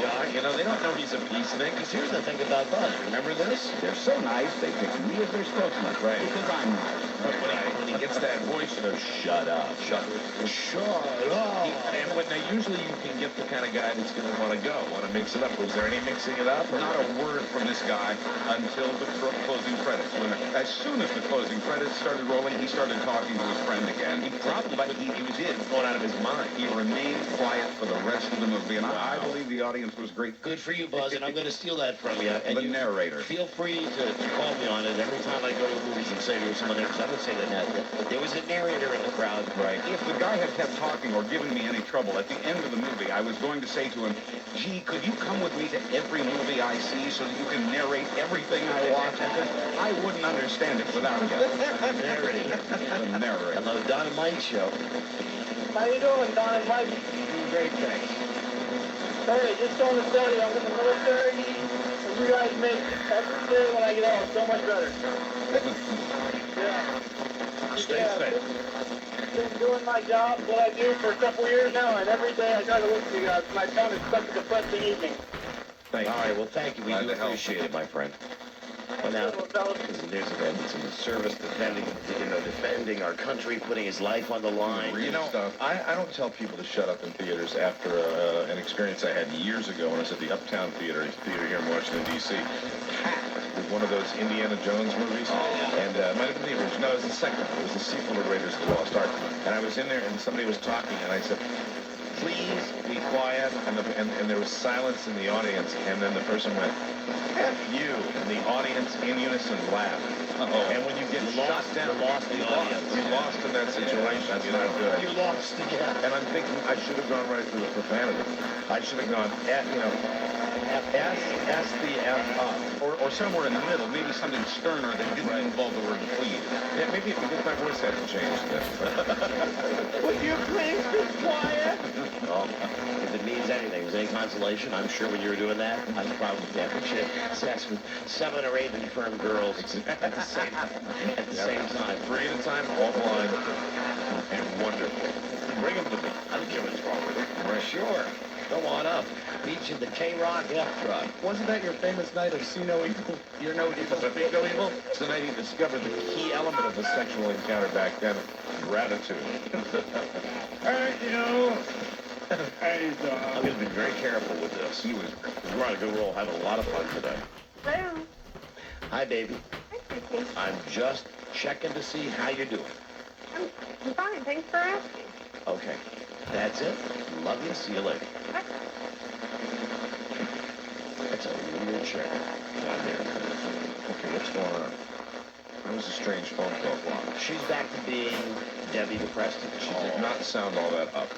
She's back to being Debbie Depressed, and I'm not allowed to bring it up at home. I'm just supposed to act like nothing's going on.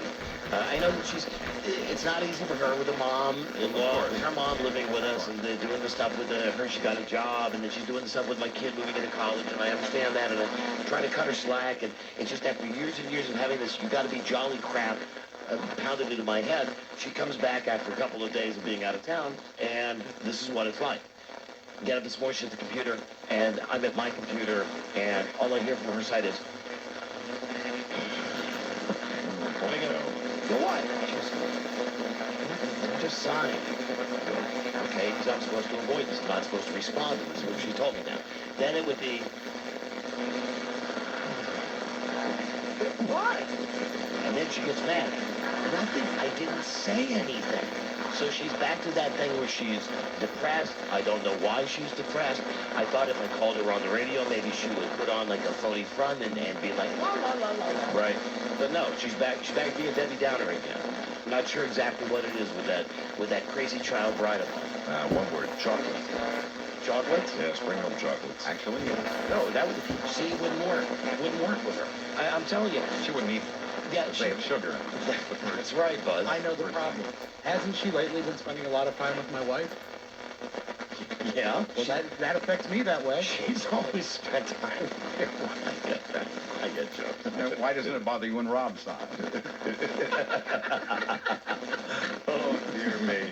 Anyway, that'll be my wife's contribution to the show today. I just thought that if I called her, that she might perk up a little bit, and then we could maybe get to the, the chewy nougat center of whatever the new God, whatever is going on. Did you give her anything for Mother's Day after all? Yeah, oh yeah, sure. Listen, all that's handled. Everything. I was just asking. You got very defensive there. I was just asking. You didn't talk about it, so I didn't know whether you had. It hasn't arrived yet. Oh no. Well, no, listen, it's not my fault. Listen, she gave me a goddamn list. Right. Okay? Spontaneity. My name is Fred. Give me a list of Mother's Day. Yes. That's not good. Well, no, I appreciate her help. I do, because I'll go out and buy something she thinks is a piece of crap. She's not, at least like Beth Ann, she won't say to me, I hate this, I'm bringing it back. Well, if it's on the list, how could she? Right? Right, so now I guess that's one way of eliminating some avoid it. So the number one thing on her list was something that's, brand new, and I couldn't find it, so I had to, it's being shipped tomorrow. So I think it'll be there tomorrow. But I handled Mother's Day. I'm handling the big birthday thing coming up. Okay. Just don't know why she's, how's that progress? The birthday? Yes. He's handling. We're still planning on having it on June 7th. Okay. That's the date, Mike. June 7th. It's a Tuesday. Oh, a Tuesday. It's a Tuesday. Tuesday evening? Mike, there will be no party. Oh, there's no party. There is no party. There is no party. Gotcha. You understand? Yep, I do. Did you get my subtle wink? Yes, I did. Indicating the fact that there might be a party? No party June 7th. I think there's got to be a party. I'm writing on my calendar on June 7th, no party. It's BYOS. Bring your own shovel. It's going to be an outdoors party. We're going to have a party out in the woods. Good. We're going to slaughter a pig? All right. Or, we'll see. Just BYOS. Some kind of sacrifice. House of Wax party. Bring your House of Speewax. Hey, there's a movie. That's what it'll be, the House I want to go of see Speewax. that. I think I'll go see that tonight. House of Wax. I hope my baby girl is doing okay. Yeah. Now, speaking of weird feminine stuff, let's find out about Matt the engineer. Is he here today? Don't know. Hello? Hey, Bridget, what's happening? Nothing, Jackie. Hey, is Matt the crying engineer here today? Well, I heard you mention that he wasn't, but I saw him this morning early, and so I called Tony, and Tony said that he had to leave because he was still sick. What is the deal? Hey, listen, what's the deal with him being sick? What's wrong with him? I guess he doesn't, I don't know. Well, it's not like life-threatening, is it? If he's not here tomorrow, I would suggest... This is now 3 days in a row, this guy, and coincidentally, the 3 days that we've been talking about... God, I hope to God that, this whole time we've been talking about it, what a crybaby. What if he got some news that, he's going to have a happy hunting ground? Wouldn't the joke be on us, huh? Sure would be. We'd get over it. He's laughing now. Hey, Don and Mike, yeah, this is Matt.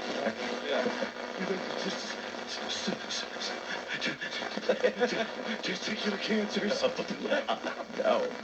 Please, no. God, you don't know anything about that, do you, Beth Ann? No, I don't. You'd give us the heads up if you did, right? You're darn right I would. You wouldn't let us cruise down that highway, would you? No way. I'd grab the wheel before I'd let that happen. No, there's no TC happening there. Absolutely no TC. No casino in any regard?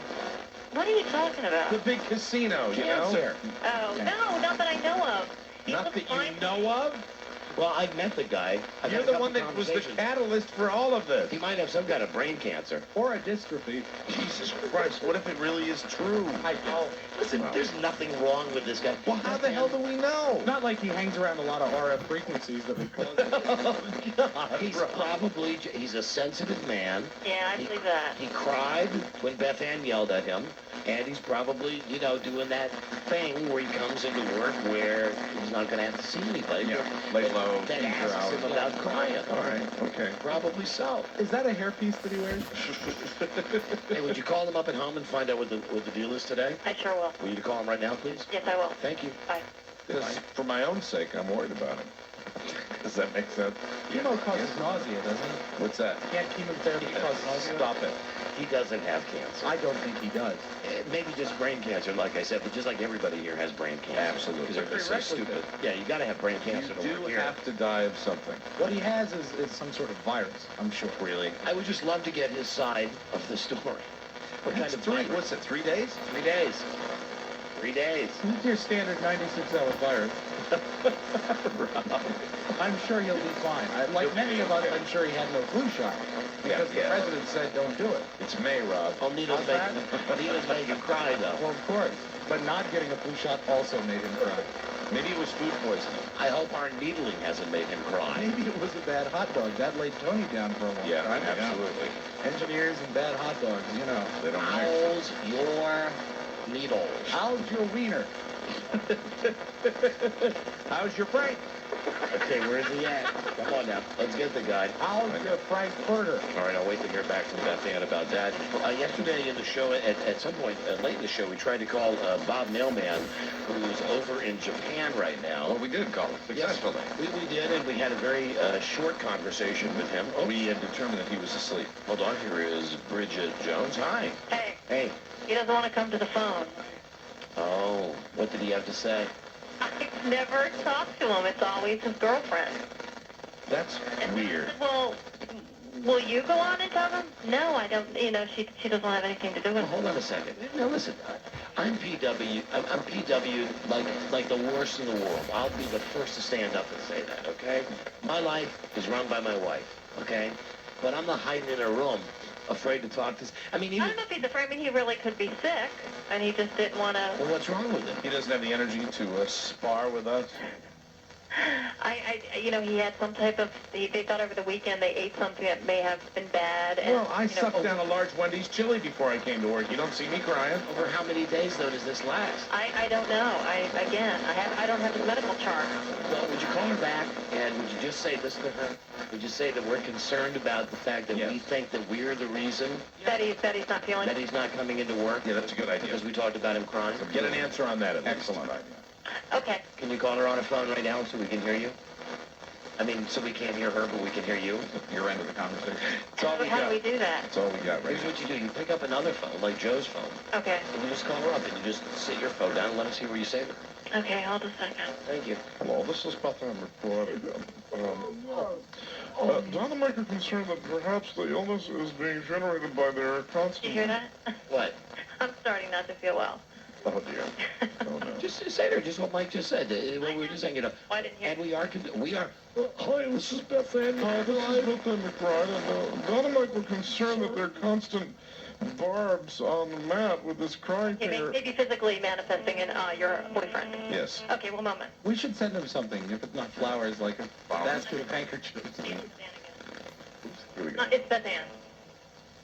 Don and Mike wanted me to call you back because they're a little concerned because they think that maybe they may have something to do with Matt not feeling well. Are you sure? Can this poor man speak for himself? You were laughing? And Oh. he doesn't have cancer, does he? Good question. Thanks, Beth Ann. That's a good one, really. Deadly? Nothing deadly. What do you think it is? If he had a medical chart, what do you think you'd be writing down? Disease of Right. shame. Beth Ann's doing an excellent job, incidentally. Yeah. Okay, well, you know, if he doesn't get Run back this there and one, ask her to ask how come how she is living with a crybaby. Okay, bye-bye. Oh, we did. Oh, you're Oh, not it's going too to late. make it. Forget it, Rob. You're not going to Rob make it. started. You really Okay, I'm back. Did you hear that? Oh, yeah. Yes, we did. Rob. What did Rob, Rob that was say? one of What the... did Rob say? No, I was nothing. laughing at Rob going out of the gate. Don gave him he came out of the starting gate and he kind of, I saw two legs go in two totally different directions. It was so exciting. It's part of it. I had a final question. So the girlfriend did all the speaking for Sickly Matt. Correct. Yeah, and she said, That, no, they have nothing to do with it. Are you sure? Oh, no, it's somebody. I said if he had a medical chart, What do you think would be the problem? Some intestinal virus. Intestinal virus. What a big baby, then. Well, he's well enough to get up and come to work and labor, but not well enough to speak on the phone? Well, he may have just, spent himself this morning. Is it a problem with intestinal virus or a problem with intestinal fortitude? Call her back and ask her that. What say you? Call her back. And, Rob, what was the question? So it's intestinal fortitude or intestinal something else? Was it an intestinal virus or intestinal fortitude? What's it like to live with a crybaby? I'm not asking that. What's it like to live with such a sensitive guy? now you're putting words in Beth Ann's mouth. Now you're going to get more hateful than you normally are. Okay, now which is the, you get one question. What is it? Okay. Okay, here's the one question. Okay. Can Matt speak? Can we understand he's sick. Okay. We understand he has a stomach virus. Okay. But it seems that we're being stonewalled every time. So can we please speak to him? Okay. We'd like to put this to rest. Okay, for you guys. And we'd like a photo of him holding today's paper. Because now we're not feeling well. Let me to call back. That's a whole nother subject. Can he speak? Is it that he cannot speak? Are you talking to us, darling? He doesn't want to speak. No, she's on with a girlfriend. It's not a throat virus. Laying down. Lying down. Bring the telephone. Okay, you could bring him the telephone. Yes. You could bring him the telephone? There's not a phone by the bed. He doesn't want to talk. Tell her we're concerned for his safety now. Would you ask her to ask him why he doesn't want to talk? Okay. What now? You can't run from this forever. No. Tell him old Yellowstain. He's got to come in. It gets bigger and bigger each day he doesn't speak to us. Okay. Both of you speaking to me. She's speaking to me. What did you say now? Tell her that every day that he doesn't come in, it gets bigger and bigger. And now she's saying something to you? She's saying something to me right now. What is she saying? They just feel that if they don't talk to him, this will just get bigger and bigger for both of them. And if God forbid. She did a very nice thing of masking that threat.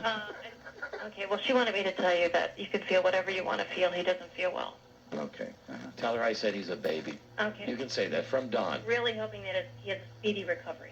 He's a baby. No, hold on. I hope he feels better. All right, hold on a second. Okay, bye, Wanda. Hold on. Hey, Wanda? Hello? Hello? Hello, Wanda? Hello? She's gone. What do you mean she's gone? She was on my cell phone. I didn't know. God forbid, if he takes a turn for the worse and we haven't resolved this. Oh, my God, that's really, I thought it was bad. I thought she was on that phone so I could just pick up and say, hey, come on, honey, what's happening there? Honey? You know what, I asked her several times if she'd go on. Sickness or not sickness, we won't be ignored. Do you have any pets? It's quite frustrating. Yeah, was there a boiled rabbit on the stove? I hate to think that we're like the kids at school that are bullying another boy, and now he won't come. Now he's making his daddy drive him to school every day, and he's changing his hours around. Could it be that he's really just sick? No. Okay. 3 days? Not likely. No. And he's only been here for what, like 6 months? That's all his sick leave for the next 4 years. God, I mean, it's not like he's not aware of it. They're listening to it right now. Mm-hmm. Do you think that he's crying while he's listening? And she's like, yes. Shut up, be a man. They're calling. Might go the other way, where he's liking the attention. That has happened, too, in the past, where if they're laughing, they're kind of enjoying this. But I don't think they're that sophisticated. Just my opinion. And I've never met this woman. Just my opinion. You've barely met him. Well, just based on my meeting him. He's not sophisticated. No. He's about as sophisticated as my left toe. Right. That's the bad one. He could indeed be a big baby. Yeah. You know? Oh, no, he is. Am sick, pull blanket up to chin, don't take off. Chills, soup, cracker, baby, lick wounds, suck poison out. Change again. Change diaper. Take temperature again. Take temperature more. Take temperature more accurately. Well, it should be interesting because Tony has to be out of town tomorrow and Friday, so... Oh, so what you're saying is since Matt is the second in charge of the engineering department, he really physically would have to be around. Right. Okay, good. Well, I hope he's feeling well enough to come in tomorrow. And I told her that, and I'm sure she's giving him your best. Where's Tony going? He's going to Richmond. Why are you laughing? I don't know. Listen, don't start that if you're not going to finish it. Okay. I will Listen, draw the remark. Don't do the crime if you can't do the time. Okay. I think Matt will be at work tomorrow, and we will put closure on this tomorrow. Yeah. I look forward to it. We all do. Unless is it wife or girlfriend? It's one is the girlfriend. The girlfriend has him shut up in the office and is screening his calls. And he's sitting there and he's just taped up. Taped up. He's chained to the bed. No, he's in a comforter. He's wrapped up in the chair. Like a cocoon. Yeah. Like a sarcophagus. Tape over his mouth. Maybe it's like Misery. Right, yeah. He's been hobbled. Hey, go get me that tape where she hobbles him. Would you grab that, please, Rob? We're going to take you in a moment to Matt the engineer's bedroom, where he's having a conversation with his girlfriend Wanda. Shortly after he tried to run out of the apartment, baking a cake to free himself from her with a knife in it. And there's the setup. Wanda, which reminds me, I saw Wanda Sykes, who I love. I saw her on The View today. Yes. I just got something to say to you, baby. Wear a wig. Wanda Sykes had just her regular hair. Dead head? No, it looked like I'm trying to think of a brother that doesn't shave his head. I mean, she had like man hair. Okay. She had short, very short. Saying the same thing about a chick that wearing hair that short. Thank you, Rob. Here we go. We now go to Matt the engineer's bedroom as he has a conversation with his girlfriend. Paul, do you know about the early days at the Kimberley diamond mines? Do you know what they did to the native workers who stole diamonds? Don't worry, they didn't kill them. That would be like junking a Mercedes just because it had a broken spring. No, if they caught them, they had to make sure they could go on working, but they also had to make sure they could never run away. That's Matt in the The background. operation was called hobbling. Hey, hobbling? Whatever you think about doing, please don't do it.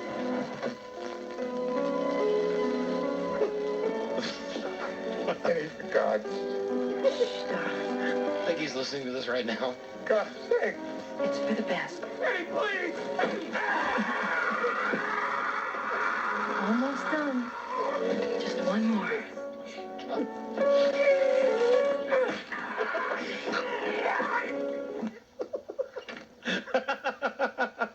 Well, you won't be going back to work anytime soon, Mr. Hey. Mr. Man. There you go. So much for that. I'm calling the shots now. You bitchly cow corn. You effing seed. I think Misery should be added to my holiday movie list. You got it. I watched Mommy Dearest last Thanksgiving. I think we'll put Misery on as a double feature. Happy Hollow Days. Got a break. Be right back. Oh, and the trip to Las Vegas. We'll give it away soon. It's courtesy of IndependenceAirFlyEye.com. This is the Don and Mike Show. WJFK. What's the matter? I'll tell you what's the matter. I go out of my way for you. I do everything to try and make you happy. I feed you, I clean you, I dress you, and what thanks do I get? Oh, you bought the wrong paper, Annie. I can't write on this paper, Annie. Well, I'll get your stupid paper, but you just better start showing me a little more appreciation around here, Mr. Man. Matt. The Don and Mike Show. Boy, it's like clockwork the way your pen comes.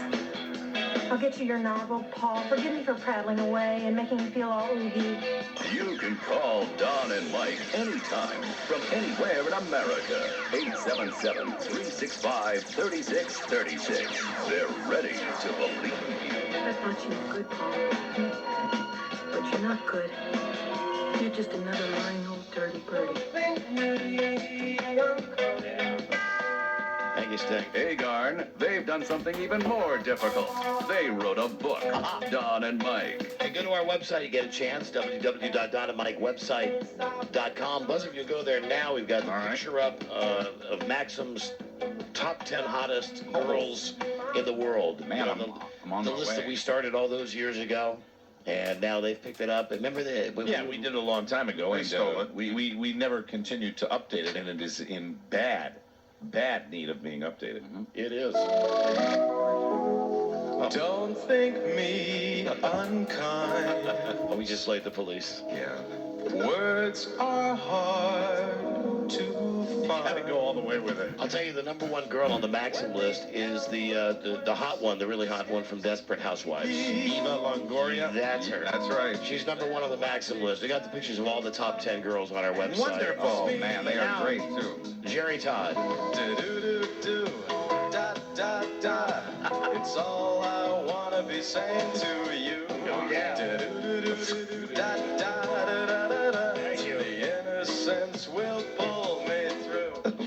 Mr. Rick Moranis.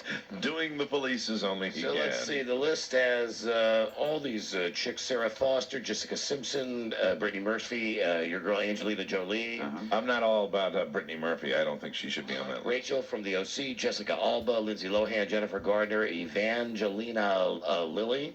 Is that right? The girl from Evangeline Lost. Lilly? Oh, the girl from Lost. Okay. And there, the pictures are up on our webpage. Man, they are nice, too. Right. Are they nice? Oh, look at them. They're all such hotties. Nice. Hey, that's a hell of a picture of Lindsay Lohan there. Yeah. Wow. Yeah, a bit revealing. Look at that. But those are fake. We've had the discussion No, before. these pictures are real, Don. They're real and they're spectacular. Yeah, Mike. You can just sit there. Yeah. Mike? Yes. But go to the store. Mike? Yes, yes. Today is May 11th. And we all know what that means. Do you know whose birthday it is today? Barus's mother, Mrs. Araz. Do you remember her name? Barus. Oh, wait a minute. Wait, hold on. Shora? Shora, that's right. Shora Agdushlu. There you go.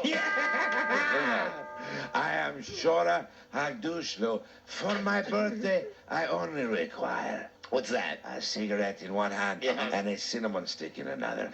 One to smoke, one to chew on to freshen my otherwise heinous sock breath. How old do you think she is? She would be 62. 53. 53, but All right. a hard, warm 53. It's great to be Baruz's mother.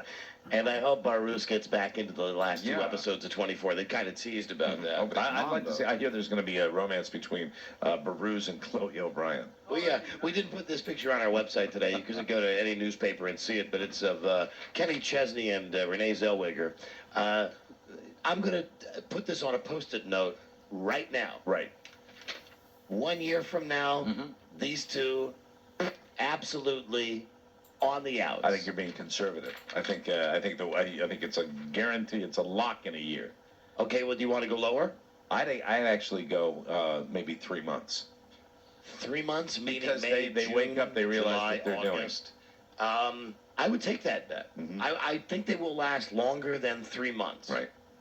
He's just a little odd for that. I mean, this is a strange one, but I don't know enough about the relationship. See, I don't know how long it was going on. Here's the thing with these celebrities. This is why celebrities should not marry celebrities. Except there's a rare case where it works, like with Paul Newman and Joanne Woodward. Yes. But otherwise, here's the thing. I'm looking at these two now.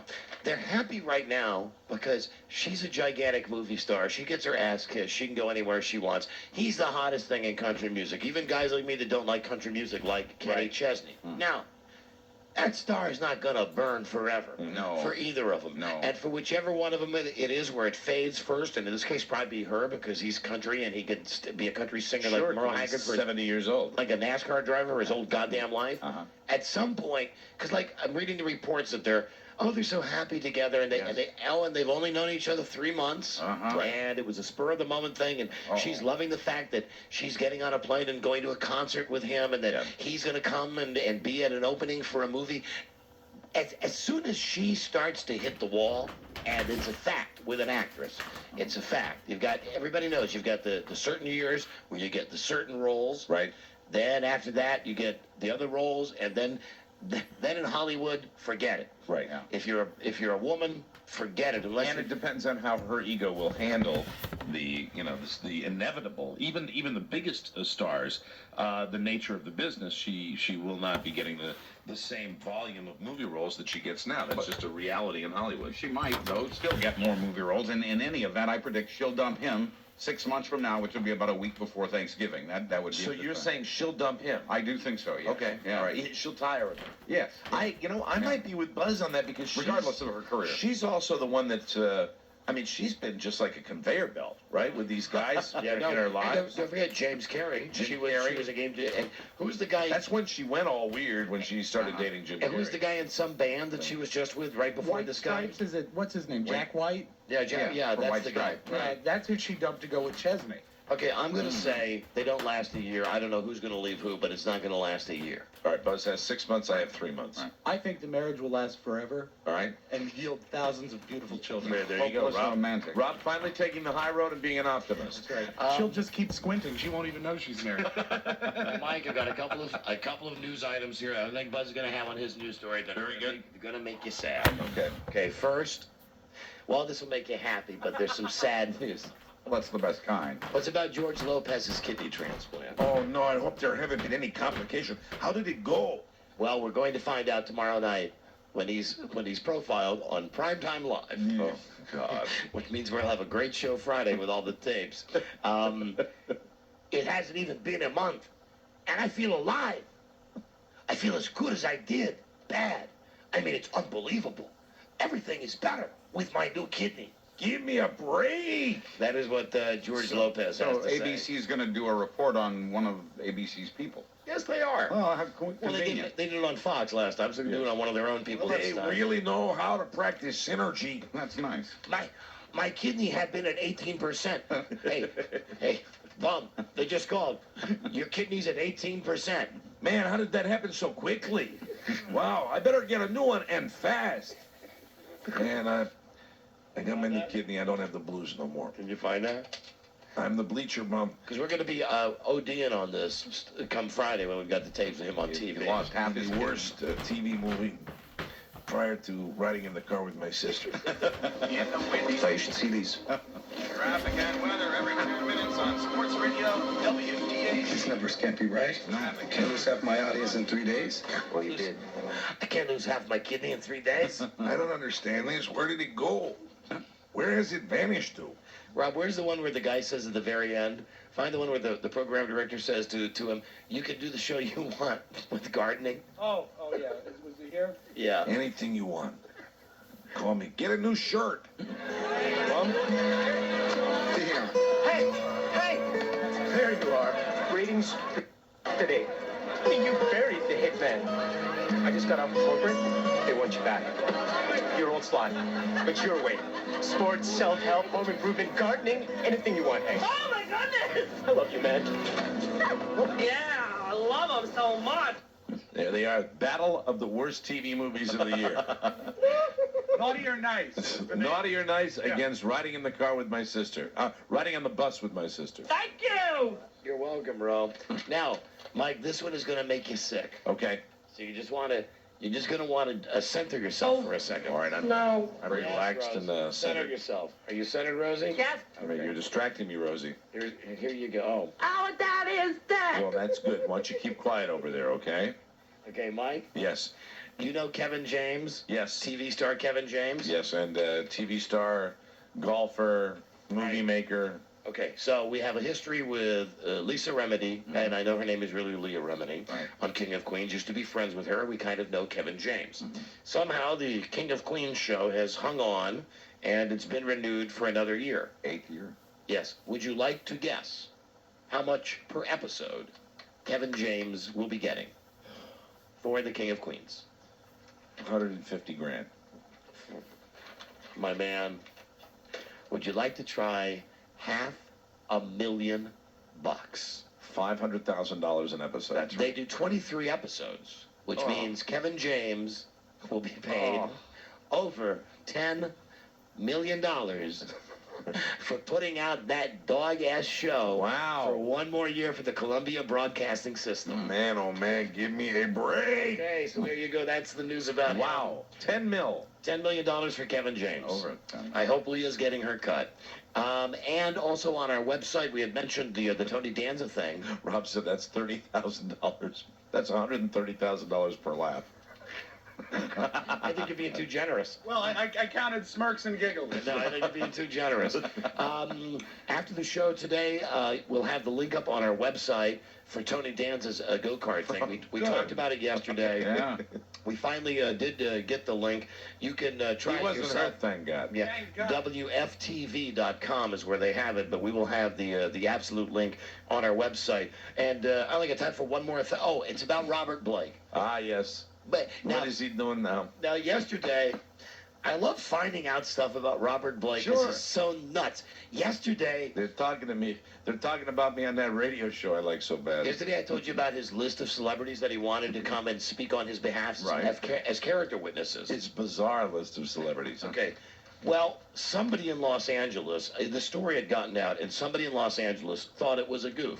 So they sent the LA Times over. Right. They sent Extra over. They sent Access Hollywood over. They sent the Billy Bush lottery winner show over to talk to Robert Blake. You're going to see him on these shows over the next couple of days. Indeed, he was absolutely speaking from the heart when he said he wanted to bring in and still does want to bring in Gavin MacLeod and Lindsay Wagner and all those other people. Right. But now he's saying there are more celebrities who believe he's innocent, who he wants to bring in to testify on his behalf. He led with Gavin MacLeod. Yes. And now he's saying that was just the tip of the iceberg. He wants bigger celebrities. Now, this comes courtesy of the syndicated TV show Extra. We have to credit them because they gave us the information. They've not broadcast it yet. You'll see it tonight. They have him on camera where he says, yeah, you bet your ass, I said Gavin MacLeod, and you bet your ass, I said the Bionic Woman, to be character witnesses. I believe. Bring him in right now, brother. And he still wants to use them in his civil trial. He says, he'll say this tonight on Extra, the first person I call will be Sean Penn. Yeah, well, there he's back to Sean Penn again. Then he says, Alec Baldwin is also a big fan of mine. Sure. Alec Baldwin sent me fan letters. I put him up with Sean Penn as the heavyweights to be the one to start the ball rolling and make some calls to get all of Hollywood behind me. Wow. Hold on, there's more. He says, Kevin Costner comes up to me and says, hey, Beretta. He and Alec Baldwin are big timers.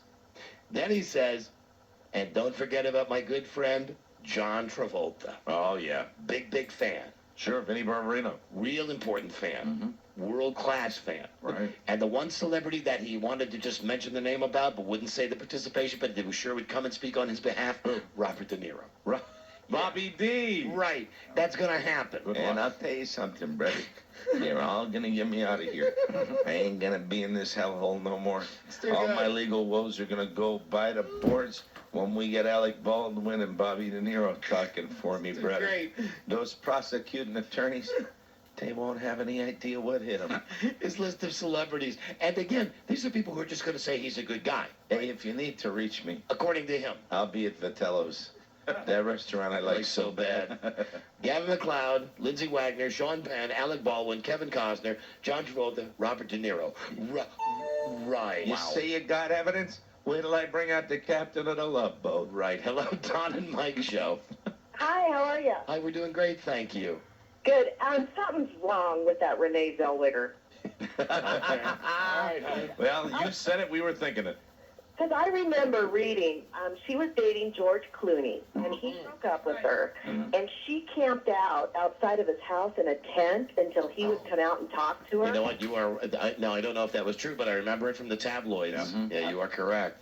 Yeah, and then she started dating that Jack White, who was in that band with that girl, and he claimed that was her sister, and come to find out they were actually married. Yeah, hold on, you're right. That and she had some screwy thing with Jim Carrey too, who's nuts on his own. But the two of them had some. They had the land of the weird. They had a scene at some castle in Ireland that they were in, or something like that. She's got a track record. He bought into it. Something's not right there. All right, honey, how long do you give it? I give it 7 months. 7 months. Yeah. And who leaves who? She'll probably leave him because someone else will come along. Yeah, that's it. Well, he lives on the island of St. John. She's not going to want to go down there all the time. Yeah, and that's another, I tend to agree This with lady's lady. a font of information right here. But I had the same thought that Kenny Chesney, and if you listen to his music, he's one of these like almost Jimmy Buffett guys, but he pulls it off a little more believable than Jimmy Buffett does now. But I do believe that he lives the island lifestyle, and that, Renee Zellweger, who knows if she's going to like living in a Gilligan's Island hut. I didn't know that Kenny Chesney lived on St. John. That's yes, he does. That's definitely walking the walk. That's why all of his songs are about like getting drunk and going by the bay or the ocean. It's amazing. Hello, Don and Mike show. Radio God. Yeah, hi. I mean, Gossip Queens. Gossip Queens. Yeah, that's right. Drama queens, gossip queens. You guys have...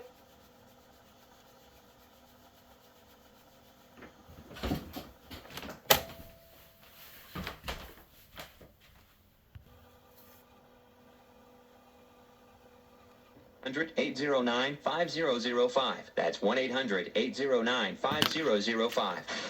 You wouldn't need instant information if life moved at a slow pace. But life moves at the speed of light, and you've got to keep up. There is a way to stay on top of your credit report instantly online. Get your free credit report at freecreditreport.com. Like, I'm not just saying that. Now, hold on. I'm getting a message. Hold on a second. Are you retarded? It's not a rhetorical question. Are you retarded? And you know what? It's actually funny that you play that, Don, because you play sound effects way too much, and you're always cutting Mike off. You need to ease off on those, too. Oh, yeah, cut me off, asshat. Here we go. Divide and conquer from 20 years. I can tell Mike is annoyed with It's agenda Oh, Mike, why don't you tell him? Why don't you tell him, because he can hear it in the radio, how annoyed you are. I'm cutting you off and constantly turning your mic off. Are you still there? When you were playing John Wayne 24 hours a day, I could tell he was getting annoyed. No, I'm afraid I was laughing with the John Wayne just like everybody else, sir. And if you were... You know what? How dare you propose to speak for me? Yeah. Asshat. Well, when I'm listening and I can hear that you feel that you're getting cut off, How do you know what I feel? Repetitive John Wayne comments that aren't even funny. Are you feeling? You don't have the guts to make your point, give your opinion and then back it up on your own. You're using me to somehow justify your argument. Don't do that. That's not fair. I'm using you to back up my argument because I find them annoying. Well, you know what? I find you using me to back up your argument. Let me ask you something. Slap in the face. If you find them annoying, it's not funny. If you find them, watch the John Wayne movie. Hey, I don't know why you would play John Wayne. Why'd you listen to it then? I didn't. I changed it. You're lying. So you find the sound effects annoying? I think they're funny, like Rosie, stuff like that, but the stuff that you were playing John Wayne is just annoying, and it was constant, and you were cutting people off with it. But Mike, I can't hear you. He can't hear you now. Right? Just play the John Wayne. Oh, just play it. It's what annoys him the most. But he loves it. What did you say? You still there? What? Oh, the guy hung up. Oh. I apologize for my language. Sorry about that. That's what I was trying. I've never been very good at signaling like that. No, I didn't know what you... I'm going, just play the John Wayne. I couldn't figure out what you... I was trying to get him... The guy was calling to bitch about the John Wayne tapes. Right. Yeah. And that was the time when we bring out the John Wayne tapes, and we don't talk to him at all. And Mike, we just play the John Wayne tapes. Would you please stop speaking with your how are your ESP, or however it is you're communicating, sending out those send the brain waves to the people so that they know that you are so mad about that. I send out that vibe to everybody. God, why is he playing John Wayne? If that guy How's it taste? I wish that guy would call back, because right now I'm curious how Mike is feeling. Yeah, exactly. Or a prying, pip-squeaking ass. Color's bitter because John Wayne's American and the color was Canadian. Do you think that guy may be so stupid? Where did you find these Peckerwoods? When I'm talking to Rosie, and I say, shut up, and you don't think he's that dumb? That he thinks that's why. Just like, you know what else I think? Right. I mean, as long as we're pulling back the curtain. Yeah. I think that when you used to pretend like you didn't like the Groaners every day. Right. That he'd buy into that. There used to be 10 calls up there that Joe would screen. I wouldn't take, because what's the point? With people saying, why are you doing that? Mike hates that. Oh, God. Oh, man. Yeah. I know, really. So dry, so over their heads. And it's not rocket science. Somebody looking for some. Okay, that's enough. Who else have you blabbed to? Okay, don't listen to me. What did you say? I was reminded of a story when... Say that again. Jesus. Don't cuss. Okay, if I can finish my thought, I was really excited about this story that happened to me the other day. Thank you! Okay. Oh, that is that! Fine. You are a lot of trouble. Damn it. Tapes. Why do I even come in? Yeah, I know. Well, because, Mike, I'm glad our listeners can read your mind. Yeah, I'm glad my brain juice worked. Because Mike is sitting there. Mike, I can hear it. Mike is really mad about that. Now, Jesus. Mike's stewing on that. Man, driving in today, I'm like, please, no John Wayne. Well, he's yours. Oh, there he is. Day blown already. Bend over. Yep, that's me. Because those tapes aren't funny. You look like the vermin-ridden son of a bitch you are. Hey, how does he seriously pull that John Wayne thing and bring me into the equation when I believe I was the biggest advocate for the John Wayne thing? The thing is, because here, I know exactly what you're doing. Because you consciously don't want to go overboard and be perceived like Ed McMahon. Right. When you think something is funny and you're doing a bit, and I know you're doing a bit where you're like, oh, please, how many more days do we have to hear this? I know that you're being funny, right? But it doesn't translate to the little brains. Really? The little brains. Some, but not of them, all. I would say not all. Yeah. But obviously some think that. Wow. Mike? Yeah. Well, now that we got that cleared up. I really would appreciate it if you'd stop. Just tell me what you want to say, and I'll stop interrupting you. All right. Okay. What I was I'd going to... like to ask you some questions. Oh, damn it. God damn it. Listeners can hear that, Mike. Yeah, it's coming through. 70-year-old movie. I hear it. Nobody even knows the actor's name anymore. And who is John Wayne anyway? Then I called the guy. Well, if you don't like it, why were you listening? Well, I wasn't really listening, but I know Mike hates it. I do have a request for all listeners that have opinions, though. Please don't hide behind me to deliver your opinions, okay? I have my own, and I will give them when necessary. That's not strictly true. Shut up! No, I don't think we'd take too kindly to being arrested, mister. I get kind of scared when I'm yelling. It's easier to yell at Rosie than it is. Get on your horse. Yes, sir. Seems to be the idea. Right on, John. There you are. And now you shut up. Oh, that is that. And I couldn't be happier about it. Excellent. Yeah, I thought so too. I'd rather not have you do this. Shut up. Shut up! Hello, Don Ann. Yeah, well, he put up that sign in the bathroom that says only employees can use it. On a Mike show. Hello. Hi, guys. Hi, How I'll are decide you? this one. I just wanted to tell you, I love John Wayne, and I think you should play more of him. Amen. Of course, I would, except it upsets Buzz. And no, it doesn't upset Mike. It upsets Buzz.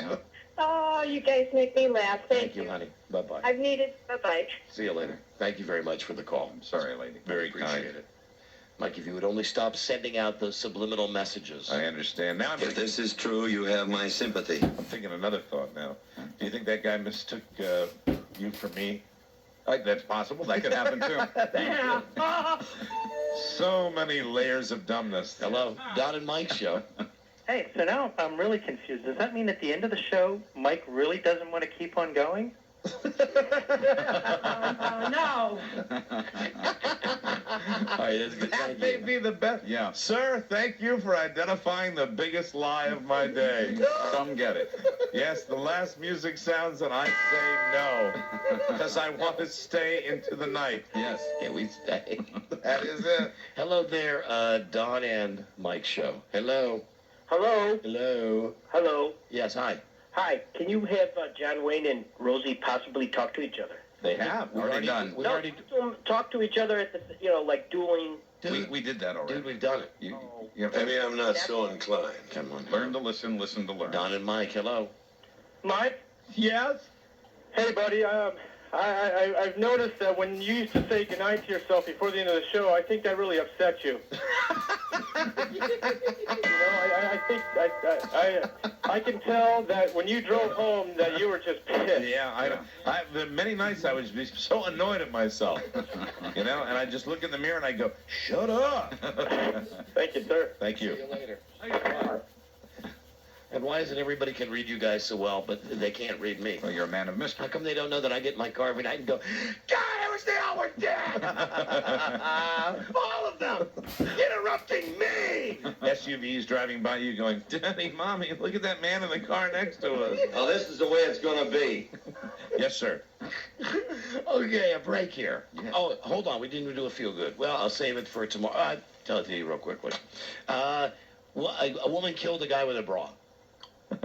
Hey, do you need anything more? That's a feel-good. That's a news story. That's a straight line for a joke. Victorville, California.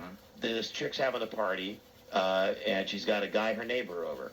She goes into the bedroom. The neighbor is going through her underwear. She finds him with the bra. He's not naked or anything. He's just going through her drawers, and he sees the bra. She freaked out. She had been drinking. She hit him and knocked out his teeth. And then when he was laying on the ground, she took the bra and strangled him to death with it. Wow. There you go. I wonder if he's been drinking. That should feel good. It sure sounds like he was in his cups. Don't you have something to do? Shut up, Melville. I wouldn't make it a habit calling me that, son. God, I hate that. I thought that's what it was. Yeah, I'm glad you know now. We'll be right back. Is the Don and Mike Show. WJFK. Imitate is the wrong word. It's not really an impersonation. It's, It is, well, It is a... well, he What? Say it. captures you. He captures me? Yeah, captures you. Now, you listen, you little fruit basket. I am nothing like that nobody, and I am Hank f***ing Kingsley. That's what I was saying. Please leave.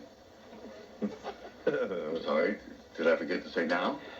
There you go. The Don and Mike Show. There you go. You can call Don and Mike anytime from anywhere in America. 877-365-3636. They're ready to believe. All right. This is Ghetto-licious. Two dazzling urbanites, Don and Mike. A bunch of commercials to read. I don't see where they're written down. I'll just tell you off the top of my head, I know we're giving away another trip to Las Vegas today, as we are every day of the month of May. Cool. Courtesy of Independence Air. And I want to thank Independence Air. Nice people. FlyEye.com.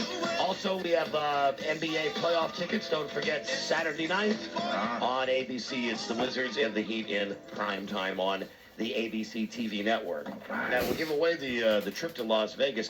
You can start calling now. I don't think we'll do it now. Maybe in the next break. Hey, what happened there, Pigtails? Pocahontas says what? Where are they? Really? Where? They were, well, they vanished. Are they on the other side of that card? No, that's my handwritten card. Yeah. Anyway, I did them without. happened? I did them without the cards. You did? Yes, I did. Did both of us, right? Independence Air and ABC. That was it. Done. Thank you, Bridge. Thanks, Pippi. Pippi Longstocking. Pippi Longstocking. You see, Beth Ann has pigtails today. Yes. She's got her hair in pigtails today. And they never go out of style. Young, old. They never do. I wish my hair was long so I could wear them. You should grow your hair out. Well, it would take some time. We have the trip to Las Vegas we're giving away today from Independence Air. FlyEye.com. Oh, and not now, but call now, because in our next break, or sometime before the end show, we'll do a little naked cruelty. Oh, my. It's been a long time since we've done naked cruelty. That's where you call, and if there's something awful you want to say to somebody, Hide under your desks. you know, we'll make the call. I'll make the call. Everybody on the show will help make the call for you. So it's 877-365-3636. And we call make the call that you just can't make yourself. Will you call engineers? He'd be the perfect one. Yes, he would. Yes. Hey, crybaby, you're fired. Matt, the engineer, would be the perfect one. If there's something you've always wanted to say to somebody, That's right. but it would just be too cruel, too nakedly cruel too uncomfortable. to say to them, you know, for instance, you know, the reason I want to go out with you, your teeth look like Robert the Mailman's. Right, I mean, exactly. that's right there. That's Yeah, get your teeth fixed and maybe we'll have something. We can talk. So if there's something you'd like to say to somebody, call us, and we'll take your calls. And then someone will win the trip to Las Vegas, because that's how those games always go. Speaking of Robert, we could call him again, although we called him yesterday. Woke him up. I think we'll give him a couple more hours sleep, because right now it's only 3 a.m. in Tokyo. Yeah. Half-fullers. Maybe we'll let him He sleep. might still be out. Let him sleep until 4. You have the jet lag. You got the jet lag from an aeroplane. I don't know if anybody's interested in this. During the commercial, I sat down and wrote down all of the markets that I worked in when I was an up-and-coming DJ. Okay. Before I was involved, seriously, with my funny cunny honey. Mm-hmm. And I think off the top of my head, I could probably tell you most of the phone pigs that I had sex with, and probably where it happened.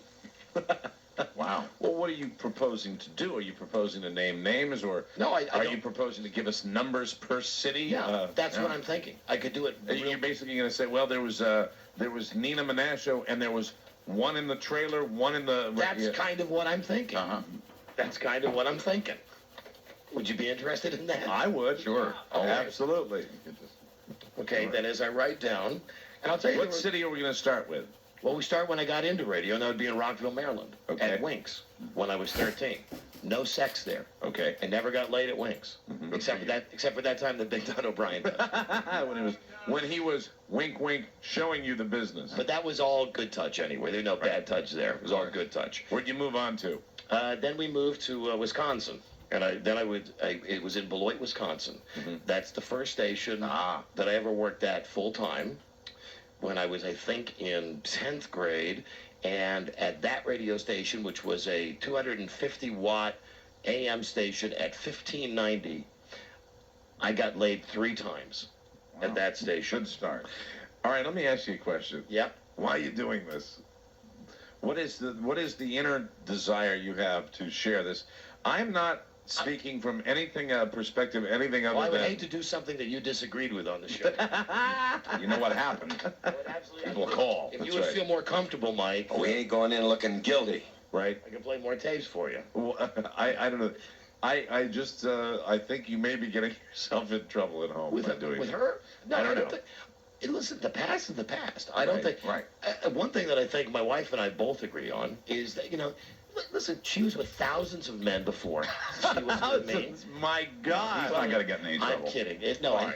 She was with she dated a lot of guys in the radio business. Well, I'm not your father, and I think you know exactly what you're doing. So where were you? We've talked about it. I mean, we've talked about it before. It's just if you wanted to come up with, this is how my mind works. It's interesting. These are the things that I remember. Used to be this way. Maybe it Now, Buzz? still is. Now, Buzz, What? you used to pick chicks up off the telephone. Of course didn't I you? did. Yes, I'm right there with you. Would you have any idea how many you would pick up per market? I haven't worked in as many markets as you have, so but at least prior to getting married, so I wouldn't have that many to report. But there were some. You would sure. remember them, though. Yeah. What about you, Mike? No. Not on the radio. You never picked up a chick off the request I don't line? think I did. I really, really had more of a... When I was a club jock, when I was working in clubs, that's more when that happened. But it didn't happen as often as I'd like, unfortunately. Of course. Never does. Okay. All right, so where were we? Beloit, Wisconsin. 3? 3. And that was when I got fired the day, and I remember it was only 3 because I'd worked there for a while and I got fired because I didn't have a license. And the manager called my mom because I was in school and said, you have to come down to the station after school. Okay. And the FCC was coming in to inspect the licenses and stuff, and I didn't have one. Oh. And they said, okay, you're fired. And the Flying Hawaiian took my job. Yeah. But I still had gotten laid 3 times in my first radio job. You did have a license to love. What radio station did you move on to, you dirty, filthy whore? From there, I went to 95.5 WYFE, Rockford, Illinois. Rockford. Now, how far was Rockford from Beloit? 20 minutes. 20, so just down the street. 20 minutes. Very cool. Notched 4 there. We're in total. Are you keeping a running total here? Yes. And sadly, I mean, this is what I think could, splinter my relationship. I won't tell you, but I remember. I mean, if anybody's interested, this is how it used to work. I remember one chick called up. It was when Born to Run first came out. And I was working at the station, 95 YFE.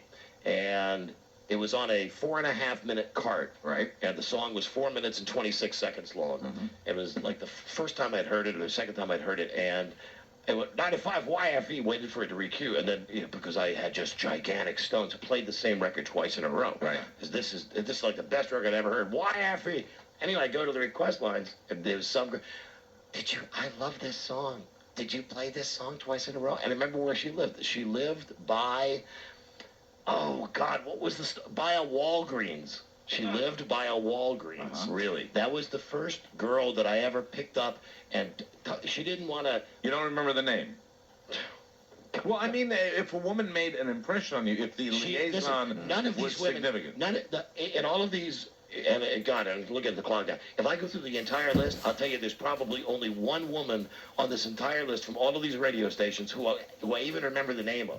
And it was one that I really felt head over heels in. Wow. And she just wanted to use me and throw me away. And she broke your heart. She did. Okay. She did. And then also there was, not all listeners either.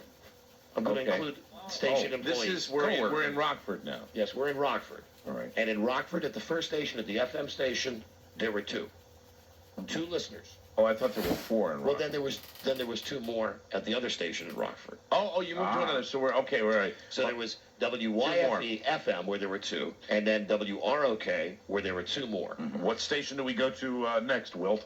After Rockford, we go to Pittsburgh. We go to 13Q in Pittsburgh. Some might say the big time. Now, I only worked in Pittsburgh for 10 months. Right. I was a very brief stop at 13 Key Radio. Right. However, during the commercial... A bit of a journeyman at this time. Yeah, I couldn't hold a job. I was a loose cannon. But I did count in my head at least 20 times. 20? At least 20 different women. Wow. I'm not proud. I'm not exaggerating. I'm not a stud. I'm just telling you, it was easy to do. Yeah, this says something about Pittsburgh. Do you feel that this is purging yourself? Do you feel that this is, in a way, a confessional? No, I'm just trying to show people what it was like back behind the curtains in the day. Because what would happen was... I think you're bragging. You'd be... I think you are maybe bragging. A little bit. Yes. You know, you'd be on the phone, and like, the deal is you'd be there for 4 hours playing the same records over and over, and you'd get a girl on the phone, and if you got someone who had promise, it would be, could you get her to invite you over by the end of the shift? So it would be... Hey, yeah, hold on, I got to do a break, because they would love that. They would love when the phone was down, and they wouldn't hear the music. They would just hear, I love a 13 here, coming back, it's 8:42. Then they go, are you there? And she'd go, oh, you were just on the radio. Like, oh, yes, bingo, yes, I was, honey. Yes, I was. And then you would... That's how it worked. This is true. Thousands of guys do. But gentlemen, I was in the business. Yeah, then what you would do is you would keep talking to them. And you'd say, like, you would see that you would have to play, I don't know, Donna Summer next. And you would say to her, to the pig on the phone, you'd say, do you like Donna Summer? Yeah, oink, oink. Yes. I'm going to play it for you next. Not supposed to go play it for you next. Yeah. Right. But it was on the list. So the oink oinks, but you would jump into bed with the oink oinks. Yeah, oh, absolutely. See, I wouldn't do that. And Pittsburgh was, as far as getting laid off the request line... I'm thinking, you know what it is? The best city ever. So you didn't have any girlfriends at the time, or long-term relationships? Constantly moving. I'm thinking most of the time that I was in the business, I was either married or in a relationship, and that's... But if you're moving around the country, you don't have anybody in town you know, so you have to try to make as many friends as possible. Yeah, okay. Well, Pittsburgh was my big stop. That was the big one. Yeah. It's a legitimate question. Now, you know, I'm up over 20. So is Pittsburgh your world record city? No. Well, as far as the time period?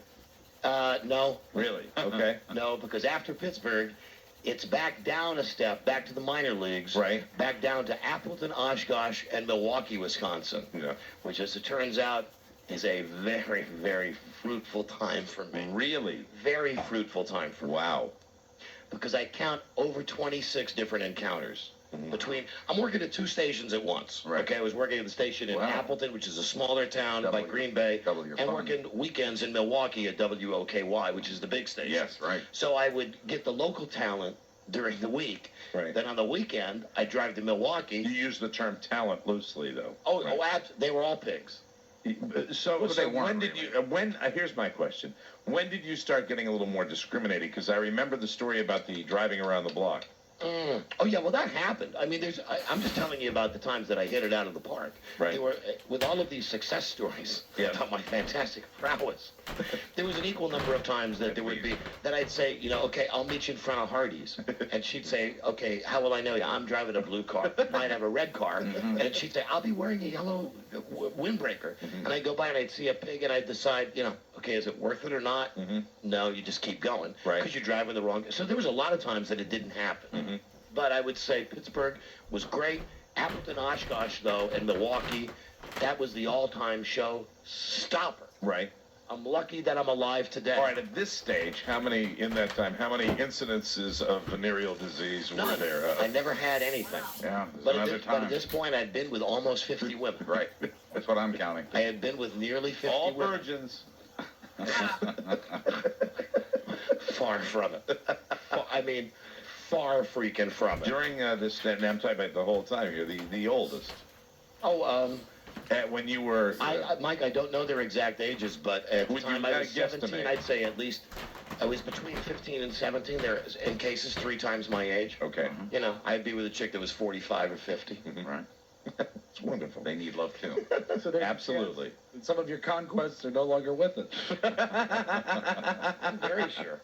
Oh, God, that's disturbing. Well, very it's sure. a dark thought that crossed my mind. Right, so if they're 45 or 50 when you're 17, so let's do the math. How old? Say there was a 50. You think there might have been a 50-year-old? Positive. All right, say there's a 50-year-old. 75. 75. Maybe 75. Maybe they're with us, maybe they're Yeah, not. but, you know, there's not a lot of healthy living. Then I want to tell you, Middle Evansville, America. Don't rule them out. A lot of sausage. Evansville, Indiana, not a good town for me. I lived there for about 3 months. Couldn't do anything. Nothing happening. 3 months in Evansville.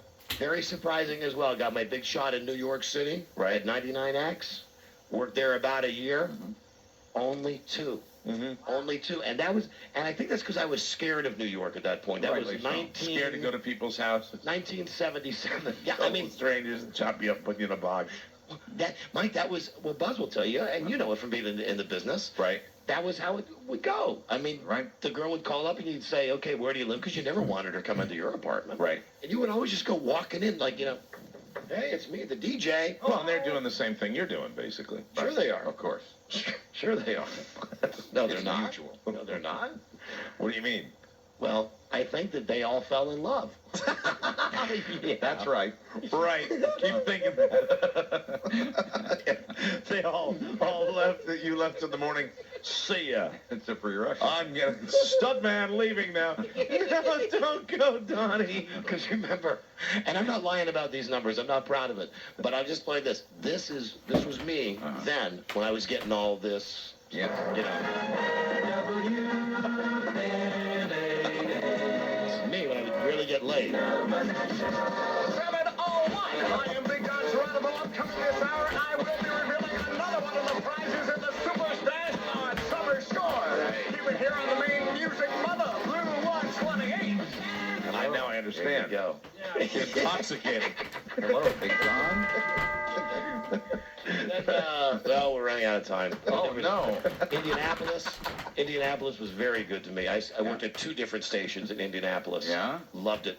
Detroit was great. That's where I had sex with a midget. I've told you that one before. Keep purging. And then here in D.C. And that's where it ended. Right. You know? Although I did have a couple off the request lines before I met my wonderful wife. Do you get full credit for the midget or just a half? I'll take full credit. All right, very Just good. over 50 then. And you said you'd mention a name or two. Any name during, of course, there must be 1 or 2 names. Here's the only name that I really remember. I was working at 13Q in Pittsburgh, and there was this girl, and her name was Kathy with a C. And Of course. well, I mean, this chick, as it turns out, I didn't care. She had been with all of the other disc jockeys at the radio station. Kathy with a C? Yeah, and I didn't care. Not your sister, Mike. Okay. Not your sister. I had her later. But I remember that this girl was like, whew, she was way older than me. Well, they were all way older than me, of course. I mean, Okay. I was working in I would make extra money being a disc jockey in a bar on the weekend. Just a little horny rabbit running around town. I'm not old enough to buy a friggin' drink, but I'm in there playing the Bee Gees. Did you lie about your age? Of course. Yeah.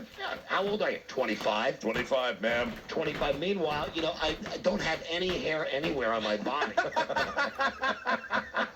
Say, this is a nice bed you have. So then this Kathy with a C, she's kind of my girlfriend. Yeah, when I'm okay. working at 13Q, I think I've actually picked a girl up off the telephone, and I like her fine. And as it turns out, there's a party. Now, I don't know that she's been with Ray City Zoller and Don Cox and Jim Quinn and every other disc The whole jockey. was lineup. there. I'm like the last guy in line. Right. So there's a party, and I said, you want to go to this party? She said, oh, sure. I said, because I'm an idiot, there'll be some people from the station there. And she says nothing to me like, oh, I've been with all these guys. And I'm not in love with her, but I was more in like with her than any other girl that I had met. Right. Consider her kind of a girlfriend. And I brought her to the party, and as soon as the door opened up, Ray Zoller had a big, gigantic white guy afro, because this is like in 1976. Said, hey, Kathy, baby! And they hugged, and she walked around the room, and then that was when my friend Don Cox, the late Don Cox, God rest his soul, took you aside, came over and said something like, son? I said, yeah. He said, why are you bringing her here? Why are you bringing her to this party? Yeah. I said, I like her. And he said, so do I. But I was screwing her 2 nights ago. Oh, my God. And I remember standing in the laundry room of whoever's house this was in, crushed. Sure. I mean, the laundry room, I'm crushed. Not only the betrayal of your friend, but the disc jockeys And not in the embarrassment. Yeah, not a betrayal because they didn't know. No, the betrayal of her, in a And world. then, of course, Don Cox, being the good friend that he is, by the time that I finally got my tail out between my legs and go out back to the party, everybody, it's like a known fact that she's the whore of Pittsburgh. And it's like, oh, what? You think she really liked it? And you liked her? Right. You brought her to this party? Oh, Yeah. kid, you got a lot to learn. And that's what drove you into the arms of a dwarf. Yes. And then we pulled the train. Yes. Oh, ew. Nothing worse than picturing disc jockeys doing something like that. No. But I think that's it. That's about it. I'll tell Thank you for that. I'll tell you more details anytime you want to know. Well, I will. I've been writing these down, Okay. and I'll be keeping track. Okay. So Kathy would be the only name that you remember. Yep. Young fella, if you're looking for trouble, I'll accommodate you. I remember that she broke my heart so friggin' bad. This is before Were you cell- brokenhearted because of her or because she embarrassed you in front of the other DJ? Both. And I remember then there was like no cell phones or anything. Right. And I'm just driving around Pittsburgh on a Saturday, and that song Telephone Line by ELO was on constantly. And I'm driving around just every 10 minutes stopping at a payphone, letting it ring 100 times at this chick's apartment and imagining, she's doing it with Ray Zoller right now. And I would drive another 10 minutes, go to another payphone. Meanwhile, every song on the radio, oh, telephone line, give me some time. Because she was special. She was. Even though she was a loose woman, she was special. She was a whore. Yeah. She was a dirty, stupid whore. Yes. But yeah, I did like her. Special. She was a special stupid whore. Yeah. Okay. Thank you. There's no real way to segue out So what of would this. the total be? What was the grand total during that? About 50. Yeah, a little over 50. About 50. About 50. Only because I thought about it and wrote it down. Right. And there was a time. Because you've never compiled that number before, No, right? many years ago, I would actually be able to sit off. I mean, I've forgotten it now. I've burned too many brain cells. But there was a time I could have just told you right off the top of my head, yes. I'm better at names. I'm better at names with my past. This one here, this one here, this one here. Got in a car wreck with this one. Went to went to the radio station with this one. Went to a van with this one. Mm-hmm. What about you, Mike? Men or women? Both. Yes. I got to think about it over the weekend, and I'll compile It's the very list. confusing. Some in between. It was great. No, I just I have unique names, and that's probably why I remember them. Such But I as? said, see, I probably shouldn't be doing that because I That mean, even dumbass amateur. they're so obscure that. But it could be if I don't mention the last name. Go ahead. Well, the number one in my life was Renata. Like Granada? No, R with an R. I know. So but Renata. Right, yeah. And now was she a girl you picked up off the request line? No. Or a girl in real life? Just in real life, in my travels. But that yeah. 'Cause I should also mention that without the radio thing, I never got laid. Like in high school, never. That's the other thing you should know about disc jockey. I Nothing. think that's true In for high school, all of them. I could not get a girl to come next to me. Right. I mean, no pun intended. Understood. I think the only time in high school was someone else's girlfriend. That it was at a party and it just happened, and Was it Ray I'd always Zoller? it was Ray Zoller. But no, I don't. I on sheer numbers, not that impressive really. I mean, I wasn't doing it to be like Will Chamberlain. I just thought it was, as somebody mentioned, it was an interesting part of my radio pass. That used to be part of the great thrill of doing a nighttime show, where you'd be alone at the station by yourself, and That's where DJs get into trouble. you could like have a girl on the phone for 4 hours, then go over, knock off a little bit, be back home in time for Johnny. Right, and then she'd be able to take care of the morning man in the morning. Kathy with a C. Wow. Kathy with a C. Celebrity, if you remember the name, you must remember the celebrity she I most do. resembles. The celebrity she most resembles is a prettier Carrie Ann Moss, the girl that was in The Matrix. Okay. Remember the girl that was Keanu Reeves? He was Neo, and she was the kind of cut, muscular one? Yeah, but I want you to think a little more feminine. Okay. And a little more filled out. All right. But really cute. Really cute. And just a whore. I mean, God bless her. Hey, a name you shouldn't throw out with that track record. You shouldn't be throwing that name around too much. Careful there. Let me just say, Cox on the radio, that's one thing. Ray Zoller, that's another thing. But listen, when you're doing Jim Quinn. That's where you draw the line. Jim Quinn. Jim Quinn. Not Jim Quinn. Who might still be on in Pittsburgh, as a matter of fact. So if you're listening today, how you doing, Jim? I didn't hate too much when we worked at that station. Every hour he had to play the dumb record, The Mighty Quinn. I'm not kidding. Yeah. Hey, don't forget, Jim Quinn's back. And I'm sure the disc jockeys didn't give you a hard time after this Kathy thing, because DJs aren't cruel people at all. No. How long did it last? The whole time I worked The there. whole time you were there. And sometimes they would just do stuff like I'd be in this, because I did 6 to 10, so Ray Zoller did 10 to 2, and I would be hanging around in the studio after him, and it'd be like 10 after 10. He'd go, hey, hold on a second. Hey, 13Q, Ray Zoller, good looking Friday night. Got a call from Kathy. Just turn around and look at me. You know, just a generic. Yeah. Got a call from Kathy tonight. Little Elton John on 13Q. Rubbing it in. DJs are fun people. And they would always say stuff like, you like her, right? Like, no, I don't like her. Not anymore. As my Mexican friend said, What? What did your Mexican friend say? I'm going to remind you of it every single minute of every day and night. Okay. See, most people, like, get out of high school. We, in the radio business, we stay in high school. Hi, Mike. I have really big voice. We got a break. Thank you.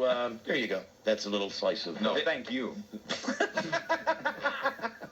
Buzz. What was your... Buzz, what was your total? My total, under 50. I'm going to say more in the neighborhood of 30. Pretty impressive, Buzz. Thank you. Pretty impressive. It was the period of time and the fact that we were young and in radio. Those are chicks you picked up on the request line, right? Many of them, yes. Yeah. Take the 0 off and you've got mine. 3? Yes. 2 marriages and now a girlfriend. Thank you.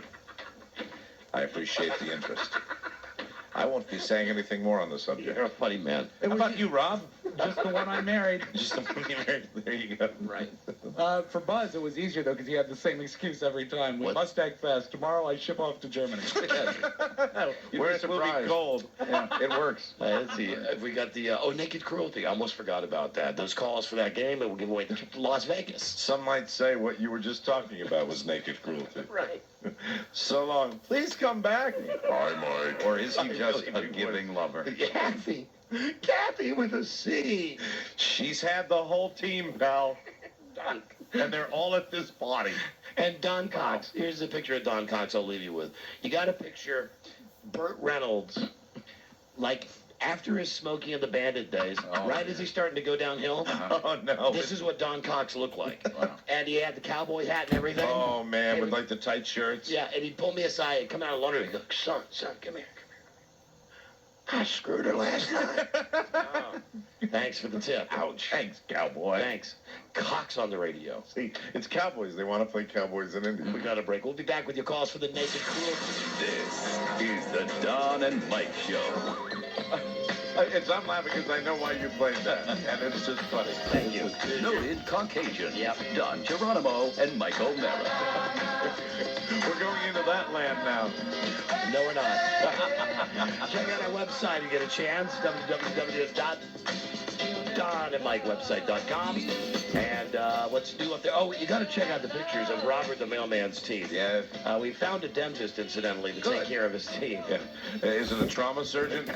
Because he needs help. Also on our website today, you'll find, if you go into the daily log section, you'll find the picture of the 10 hottest chicks in Maxim magazine, and we'll have a great link to that Tony Danza thing with him wiping out that little go-kart. Yeah, nobody hurt, thank God. Most people are familiar with Robert's dentist if you've seen the movie Cannonball Run. I hear they all sit there. Also, Marathon Man comes to mind. Yeah, it's insane. Post-torture.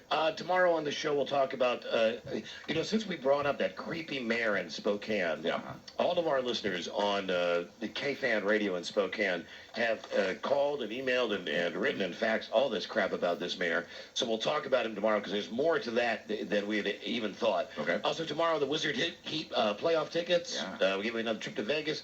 And Rob will call the phone horse tomorrow. Oh, good. And Beth Ann, even though I did the slugs for the clients, she's wonderful. She took the time and trouble to make brand new index cards, even though I already read the slugs. So you really don't need the cards. They'll be ready for next time, like tomorrow, for And they example. won't. They'll be right there if you need them tomorrow. They're in the car. Keeping her busy. Just having some fun, Mike. Did you really throw them away? Yep. They're filed. With the other ones? Yep. Come on, Beth Ann. Just listen. I'll just make 2 more, Don. We don't need them today, though, Beth Ann. Well, I mean, I wish you had done happy bags tag and all that. Yeah, you didn't mention the happy bag. Well, you just did, so now we don't need the card again. But I didn't really embellish like I would want you to embellish about it. That was a great disc jockey. Happy bag. Anyway, it's so funny with Beth Ann that I think I'd said on the air, "Where's the card for these slugs?" Well, I'll just read them. She came in the studio. She said, "Where are they?" I don't know. It turns out Joe had thrown them away, right? Why are people constantly throwing away her? And we should explain what slugs are. Slugs are little pieces of paper with commercials written on it. And little I like to promotional call them announcements. promissory notes. And Beth Ann was actually going to dive into... This was Happy Bags on Scrot FM. She was actually going to dive into this gnarly trash can to try to find the old cards. I said, "Forget, don't go in the trash can." So as soon as she came in with the new cards, as soon as she left the room, That was what. Yeah. That's what you guys were laughing for. All right. threw them in the garbage can and poured a can of Diet Vanilla Coke on them. So you could permanently destroy them. And the bad thing about those slugs is once you get salt on them, They shrivel drink up. Yeah. The cruelest way to kill an animal. I think it's fun. Thank you, B.A. You're welcome. Thank you. Hey, Beth Ann, Yeah. back when you were a DJ, Yep. you ever do the opposite? You ever do it? I mean, did you as a woman do it, guys ever do? You pick up a guy off the request line? One time. Hey, way to Good for go. you, Beth Ann. Welcome to the business. And I have a reminder of him every day in my house. Oh, you mean he's the guy? Uh-huh. That's it? One time? Mm-hmm. You're not. Wow. You're not a virgin except for that one time, are you? No. Okay, But good. that was my first time. Wow. Wow.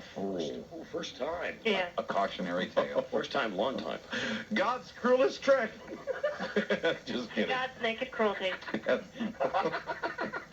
There's But I nothing, love her. there's It doesn't nothing matter. wrong. No, you do. There's nothing wrong with being a child of love. Right. Oh, for Christ's sake, B.A. My nose is busted. I can't even breathe through it. I can hardly stand Who are you going to say that to first? What? Julia or Robert? No, no. Oh, yeah. Take Oh, it no, from it's one. you. Take it from one. Oh, who no, knows. it's you. You can still be brought up in a loving household. So they split. All right, B.A., we'll Okay, see you. bye. Bye-bye. Thank you for the card. I just thought it's funny. She's so eager to please. You know, Yes. the thing, and I said to her, She is. She's wonderful. I said, don't make new cards now. Make the new cards when you show up for work tomorrow morning at 5:45. But she didn't. She came in. She wanted to get her homework done early. Right. She brought it in for extra credit, and now it's got caramel coloring. And what have we learned is don't pick up a guy off the request line or he might slip one past the goalie. Yeah, I'm sorry if my immaturity has offended you. Wow. Hold up on that buzz thing. I don't know what that Premature. what happened there. We're not ready for buzz yet. One more break here. We're going to do the naked cruelty right now. Yes. See if we can make this happen. Give away today's trip to Las Vegas, courtesy of... Oh, let me look at the garbage can. Happy bag. Should be in there. Independence Air, the official airline of the Don and Mike show. Reach into the prize sack and find out what's going on. Fly get your happy bags, game tags today. Now flying to San Diego, Seattle, San Francisco, L.A. Flyeye.com. Go your own way. Wow. Independent. That trash can has a happy bag in it. Yeah. A lot of things have gone into that trash can in the 15 years we've been working here. So the deal is, we'll see if anybody's got a call worth us making. A call that they don't want to make. A call that would be just nakedly cruel to somebody. Let's see who's up for the game and who wants to win a trip to Las Vegas. Hello, Don and Mike Show. Hi, who's this? This is Mike. How you doing? Hi, Mike. We're doing great. Mike, where are you from? Calling from the D.C. Baltimore area. Beautiful. Naked cruelty time. Who is it that you would like called, and what do you not have the nerve to say to them? I want to call Pat, and I don't have the nerve to say this to him because I respect Hold him and on, his family, slow down. You're going too fast here. He wants to call Pat. All right, Pat. What do you? Who's Pat?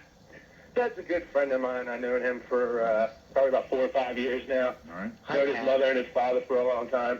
Hey, Mike. Good people. Hi, Pat. Hi. You know, hold on a second there, Mike. Mike on the phone. Totally off topic, but I'll tell you that when I met with Frank Murphy, our old producer, a couple weeks ago, he told me he's an extra in the movie. Here's Pat, or It's Pat, whatever the movie is. And he said you can see him in the closing credits, that it's a big shot. He described it by an estate, like Wayne Manor, where they're having, it's a big rolling grassy fields, and Frank is standing off to the corner by himself, just waving at the camera. And he said, if you ever watch the movie... You mean when he wasn't supposed to be waving at the camera? He was an extra, but yeah, he wasn't supposed to be waving at the camera. But it made it into the movie, It's Pat. Well, no, that's why it went to DVD so quickly. Mike, why do you want us to call Pat? Well, like I said, I've known his family and him a long time, and I have respect for him. And so I don't want him to know that I'm saying this, but it's just he just goes out of state all the time to get with younger girls. So I'm thinking Well, see, now that's going out of state for it. No, that's not really the spirit of naked cruelty. Well, not to, especially depending on how young. Besides, Hey, lock him up. we'd have to tell who it was from, who the call was from. Right, Don and Mike show. Hello. What's up, buddies? Hey, hi. Who's this? This is Chris. Hi, Chris. Where you from? Reno. All right, Chris. Who is it you'd like us to call and be cruel to? Who you don't have the nerve to? My brother, Mike. Okay, why? My brother is in a sales position, and I love him like no other, but he's got incredibly bad BO, and sometimes his breath is really, really bad, too. And he really does stink to other people. To other people, you have to give us more than that. He stinks. I can't explain it to you sometimes. I'll be around him, we'll go to lunch or something, and I have to roll the window down, and I can't tell him because I don't know how to tell him. What about others that you come in contact with? Other people that would back it up? I don't know, because he doesn't have much of Sorry, not thick enough. Let's try this one. Hi, Don and Mike show. Who's this? Hello? Hello? Yeah, who's this? Hey, this is Bill. Hi, Bill. Who is it you'd like us to call and why? I want you to call my boss, Paul, because his breath stinks because he smokes cigarettes, and then when you try to get up too close, he's always walking up on you trying to talk to you, like whisper, and it's incredible. Now, the only reason I like it is because he said it's his boss. Now, is your boss at work now? Yeah, he is. Aren't you worried that you'll be fired if you say your boss has bad breath? I'm a Teamster. He can't fire me. Good answer. Hold on a second, please. Cigarette breath stinks. Hold on. That's not bad. And I know you thought, Mike, like I did, that maybe the crack detector there, but he was quick with the Teamsters. He did the right answer. Look for the union label. And fire union. Hello, Don and Mike show. Who's this? This is Don. Hi, Don. Who do you want us to call, my friend? My coworker, Patty, Patricia. Patty? Okay. Why Patty? I would like to congratulate her on being a 47-year-old great-grandmother. Wow. Stop the presses. We have a winner. That is simple. Simple and cruel. Hold on a moment, please, Don. She's a coworker. Coworker, do we have the number? What's her name? Patty. Let's Hold call on. her. Hold on, please. I took the butcher knife and I put it up to her neck. That's a good. What is it that's so? It's not. It's just unique. Patty, are you 47? Yes. On behalf of your coworker Don, congratulations on being a great grandmother. Mike, that is babies having babies having babies. Absolutely. Wow. Okay, hold on, Don. Hold on. That's the winning one. That's the call we're gonna make. Hi, Patty. We've done this a few times. That may be the most unique as far as. Just laying it on her. And what's great is, it is just a quick something you would want to say to somebody, and you'd never have the nerve. And of course, you have to give, Don credit. Don called and wanted us to tell you, on behalf of all of 47. Don, congratulations on being a 47-year-old great grandmother. Killer. Yahuwah. Oh, you got her? Okay. All right, hold on. Here we go. Let's welcome to the Don and Mike show now, Patty. Hi, Patty. Hi. Hi, Patty. You're on the radio, and we have this guy, Don. Now, he's just going to have to say hello to you. Don, here's Patty. Just say hi to her, please. Hello, Patty. How are you? Hi, Don. What's going on? All right. Now, that's Don. We're going to send Don away now. All right, Don. Putting him on hold. Putting him on hold. Patty, here's what Don would like to say to you. Very simple. You're 47, right?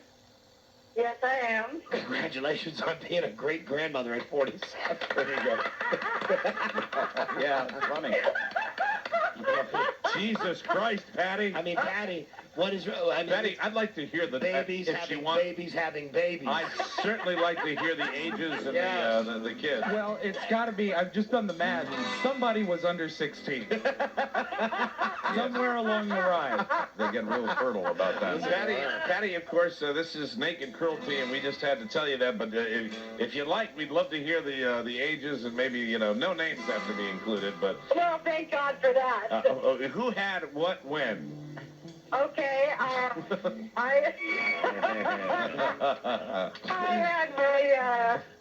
first daughter. Yes. when I was 10 and a half. How old? You say 10 and a half? No, I thought 14 and a half. 14 and a half. Wow. Wow, 14 and a half. That's Okay. Close. That's close to statutory. Wow, and then? And then I had a son at 16. Yeah. And then I had another daughter. I went over the longer. I had her at 19. Hey, way to have some resistance to show. And my first daughter had her first child. She followed her mother's footsteps and had her first child at 14 and a half. Oh my God. Okay. Wow. And then there's one more, right? Well, there's one more. I guess it's a trifecta, I guess you could say. Yeah. So the most recent baby was born to how old woman? She was almost 15. Oh my But wow. Almost on her, just the day before her 15th birthday. Jesus. You know what's almost better than great-grandmother at 47? What? Grandmother at 29. She's only been drinking for 8 years. Honey, you are a good sport, and for being on our show, we'd like to give you a $20 Tower Record gift card. TowerRecords.com. Entertain yourself. That sounds fantastic. She can Thank do you that. very much. May we throw in a carton of your favorite smokes? I'm not smoking. I don't smoke anymore. Good for you. Okay. Thank God for that. Thank you, Patty.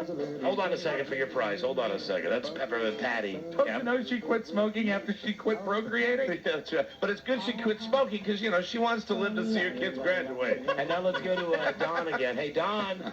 Yes, sir. My friend, you are a big, fat winner. I love it. Yeah, that's how you play that game. Wow, that's strong. Listen, you got the trip to... Oh, hold on, Robbie. You got the trip... Yeah, trip to Las Vegas. That's courtesy of Independence Air, FlyEye.com. Don't forget your happy bags. Have a great time in Las Vegas. And thank you for listening.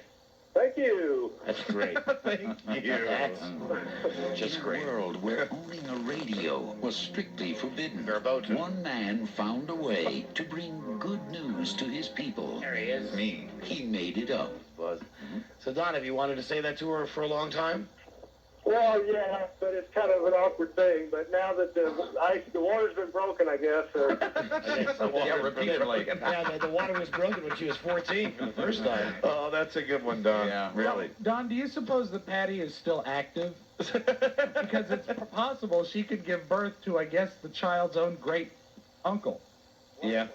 I suppose she probably is. Keep us posted. Okay, please hold on do. a second. That's where you lost me, Rob. See, this now you get into that poker thing you do. No, I'm just thinking. Here's how you play Dr. Pepper. Remember, Dr. Pepper's at 2, 9, 7, and 11. And If by the time the other child was 14, they'd be brother and sister, in a way. Buzz? And where was she calling from, just for fun? Sacramento. That's right. Buzz? Yeah. What's your lead story on the news and comments tonight? Corey Clark says he has explicit proof he was with her. Oh, yeah, I can get her. Stay tuned for more news and comment coming up on the Don and Mike Show. Mike Show. Paula Abdul News coming up. That's very... They're professional. This is the Don and Mike Show.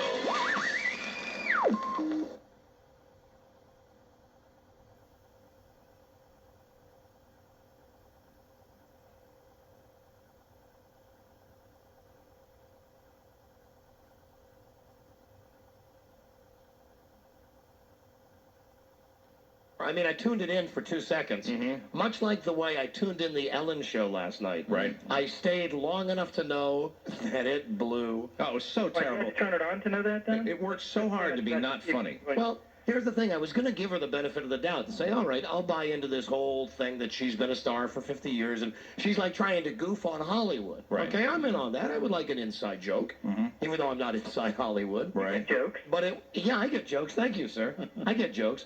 But it was awful, and what a waste of real talent. Like, she had a bunch of great guest stars, like Helen Hunt. All right, Tim Conway. Glenn Close. B. Arthur. Glenn Close. Phil Donahue. I saw the B. Arthur segment, and I'll tell you something. You could have B. Arthur with that little black lighting in the background where it's a dark background and have her just talking to the camera, and that to me could be a series unto itself. Do you get squishy and buttery too? Yes, I do. Yeah, so you were doing the same thing I was flipping over during the breaks in the hockey game. It was bad. And I saw the part with Phil Donahue, and it's all done like documentary style. So he's sitting in a room with a one light behind him, and he says, "Let me tell you about Ellen. I was on Ellen's show, and I was warming up. I was the warm-up comedian. Right. And then suddenly in the audience, somebody said something, and I said, hey." I went over with my microphone and talked to them, and Ellen got me a talk show. It's like I'm watching this going, It's like not funny. There's not a laugh in it. Huh? Yeah, but you watched it just for the hotties. I mean, you know, when Ellen and Linda Ellerby are the two hosts, you know. Linda For the Ellerby. butter. That woman's got a hairy stomach. I know it. We've said it for many years. You know who's a hottie who I watched, who at least I think is a hottie, although she has kind of a horse face, is, what's her name from Chicago Hope? Oh, well, Christine Lottie. Yeah. You got the hots for Christine Lottie? She got some Major League yabos. She's one of those good days, bad days women. Oh, no, Christine Lottie has been on my hottie list for a long time. I like her. She's in a bathing suit. You can see the saddle marks on her sides. Oh, will you stop it, please? Go away, you. What are you doing? Go get your own show. She looked good, though. She looked good last night on Ellen. Yes. You like Lottie. Well, I like what she's got. See, I think Lottie's almost in the same ballpark with Nora from our show Days of Our Lives. Listen, Nora, Mike, is Nora is an animal. Nora is Bo Buchanan's wife on One Life to Live. I think she's an attractive older woman. I wouldn't do her with the Rob Spiewak's thing. I wouldn't. And he's sorry, Rob. And he says to me the other day in the office, "This will be, I guess, pretty sad for you to know that we do the same in the office." We do the same. I had to delete myself. Make yourself at home. I had to delete myself. Oh, that reminds me of the old days. Yeah. You know, that tells me we're on a roll when you do that. That's for sure. We do the same stuff in the office. Yeah. Same stuff. As we do on the show. We do indeed. I just said the S word. We were actually playing Who Would You Do in the Office while we were watching the soap opera. Right. Hey, I said the S word. Hey, did you hear that on the telephone? Yeah. Yeah, cool. You're the only one that heard it besides Mike and Buzz and Rob. Oh, cool. All right. Did you enjoy it? Yeah, I was waiting to ask Don about that. If he was going to beat himself. I did. Right. So we're sitting in the office, and Mike says, "Who would you do? Nora Buchanan, who's this old tired cow." You immediately said that. Or Susan Lucci. Right. Now listen, La Lucci, you know, is way up there too, but listen, there's no contest between Susan Lucci and Nora Buchanan. You know, maybe it's because one time I saw Nora on a plane coming back from Los Angeles, and I got to see her up close and personal, and you know, it's still, you know, we're radio and they're TV, so it's still that kind of star thing. High club. And then she got a huge ass. She doesn't have a huge She has a huge ass. You know what? She has a Dutch boy haircut. I like her haircut. I like her red hair. Her fiery red hair. And that hair is not really red. I don't know how to tell you that. Anybody that watches One Life to Live, you know this Nora Buchanan. She's fugly. I like Nora. I do like Nora. You know, when you consider that show with the women that are on that show, the older women, and then I modified it and I took La Lucci out of it. Although I still might actually choose Nora over La Lucci. You're crazy. But then I modified it to go with Dorian Lord or Nora. And then I said I'd do Nora. Nora was the winner in that battle. So I guess that was the sad point I was trying to make there, is that all this same stuff that we do on the show, we do it in the office even when we're not doing the show. Absolutely, because it's fun. Hello, Don and Mike show. Don and Mike. I can't believe I said the S word. Hello. Hey, am I 100th caller? Buddy, are you 100th caller? Yeah. Oh, you must be calling from Rochester or something. I guess. Are you? No. Well, that would be your only possible reason, because the show's on a 1 hour delay in Rochester, so a lot of times when we do a contest, people call in like an hour later because they think it's live. Yeah, if you're not calling from Rochester, it might very well be a very, very dumb mistake. No, I like Dilly. I think you just pulled a big boner. And I love that they used to say that back in the 50s. That's right, follow-ups, bleeps, and boners. Boners. Hello, Don and Mike show. Yeah, I want to play the name game. I don't know, sir. Oh, no? No. Oh, man, come on. Listen, I don't take any offense at this. I'm not taking offense. I know already you're a pretender to the crown. You're a guy, I would bet you couldn't go 3 names deep. That depends on the name. We have to have worthy contestants battling us. We have had probably 5 in the whole time we've been doing the name game. 5 people that have called in and have gone deep into the name game. Well, if you're scared, say you're scared. Oh, listen, I'm not scared of you, Cletus. I'm just worried about doing another old, tired bit that the audience will not listen to because the person that calls in can't keep it going past the first name. See, the name game really now is at a stage, it's at its floundering stage, where it really requires that the individuals calling in for it don't do it just because they want to do something, but they really know how to play the game. So you really have to know that you can be adequate at this game. I feel that I can be very adequate at it. No, you don't. Oh, I don't? No, you don't. You don't believe that, do you? Now you're inside my head? Yes. Oh, wow. I know. We'll destroy you. All right, let me display. Buzz? Yes, the name is George. George Burns. George Costanza. George Herman Ruth. George Takei. George Hamilton. George Washington. George of the Jungle. George Papard. Captain George. Who's Captain George? He's a cartoon from the 70s. I never heard of him. Never heard of him myself. Buzz, ever hear of him? Haven't. Well, as predicted, there you go. You didn't even make 3. See? All right, Curious George. And now listen, you be quiet. Don't you pipe in now. You've already proved that you could only go 2 deep. Okay. George Brett. All right, good one. George McGovern. George Washington. He had it. Jeez. George Mike? Washington Carver. George Young, general manager of the New York Giants. Mike Udode, he's a big Giants fan. Mike? George Jefferson? George, wait a minute. George Michael, the singer. All right, then I'll say George Michael, the TV sports guy. All right. And I'm still George Jefferson and George Allen. George. So 2 Georges ahead of you. And I'll give you George Magazine. And then I got King George, like, you know, King George. And then I got... All right, you King of Georges! Stop it! I got Boy George. Boy George. King of the Georges. Thank you, George O'Dowd. George Goober Lindsay.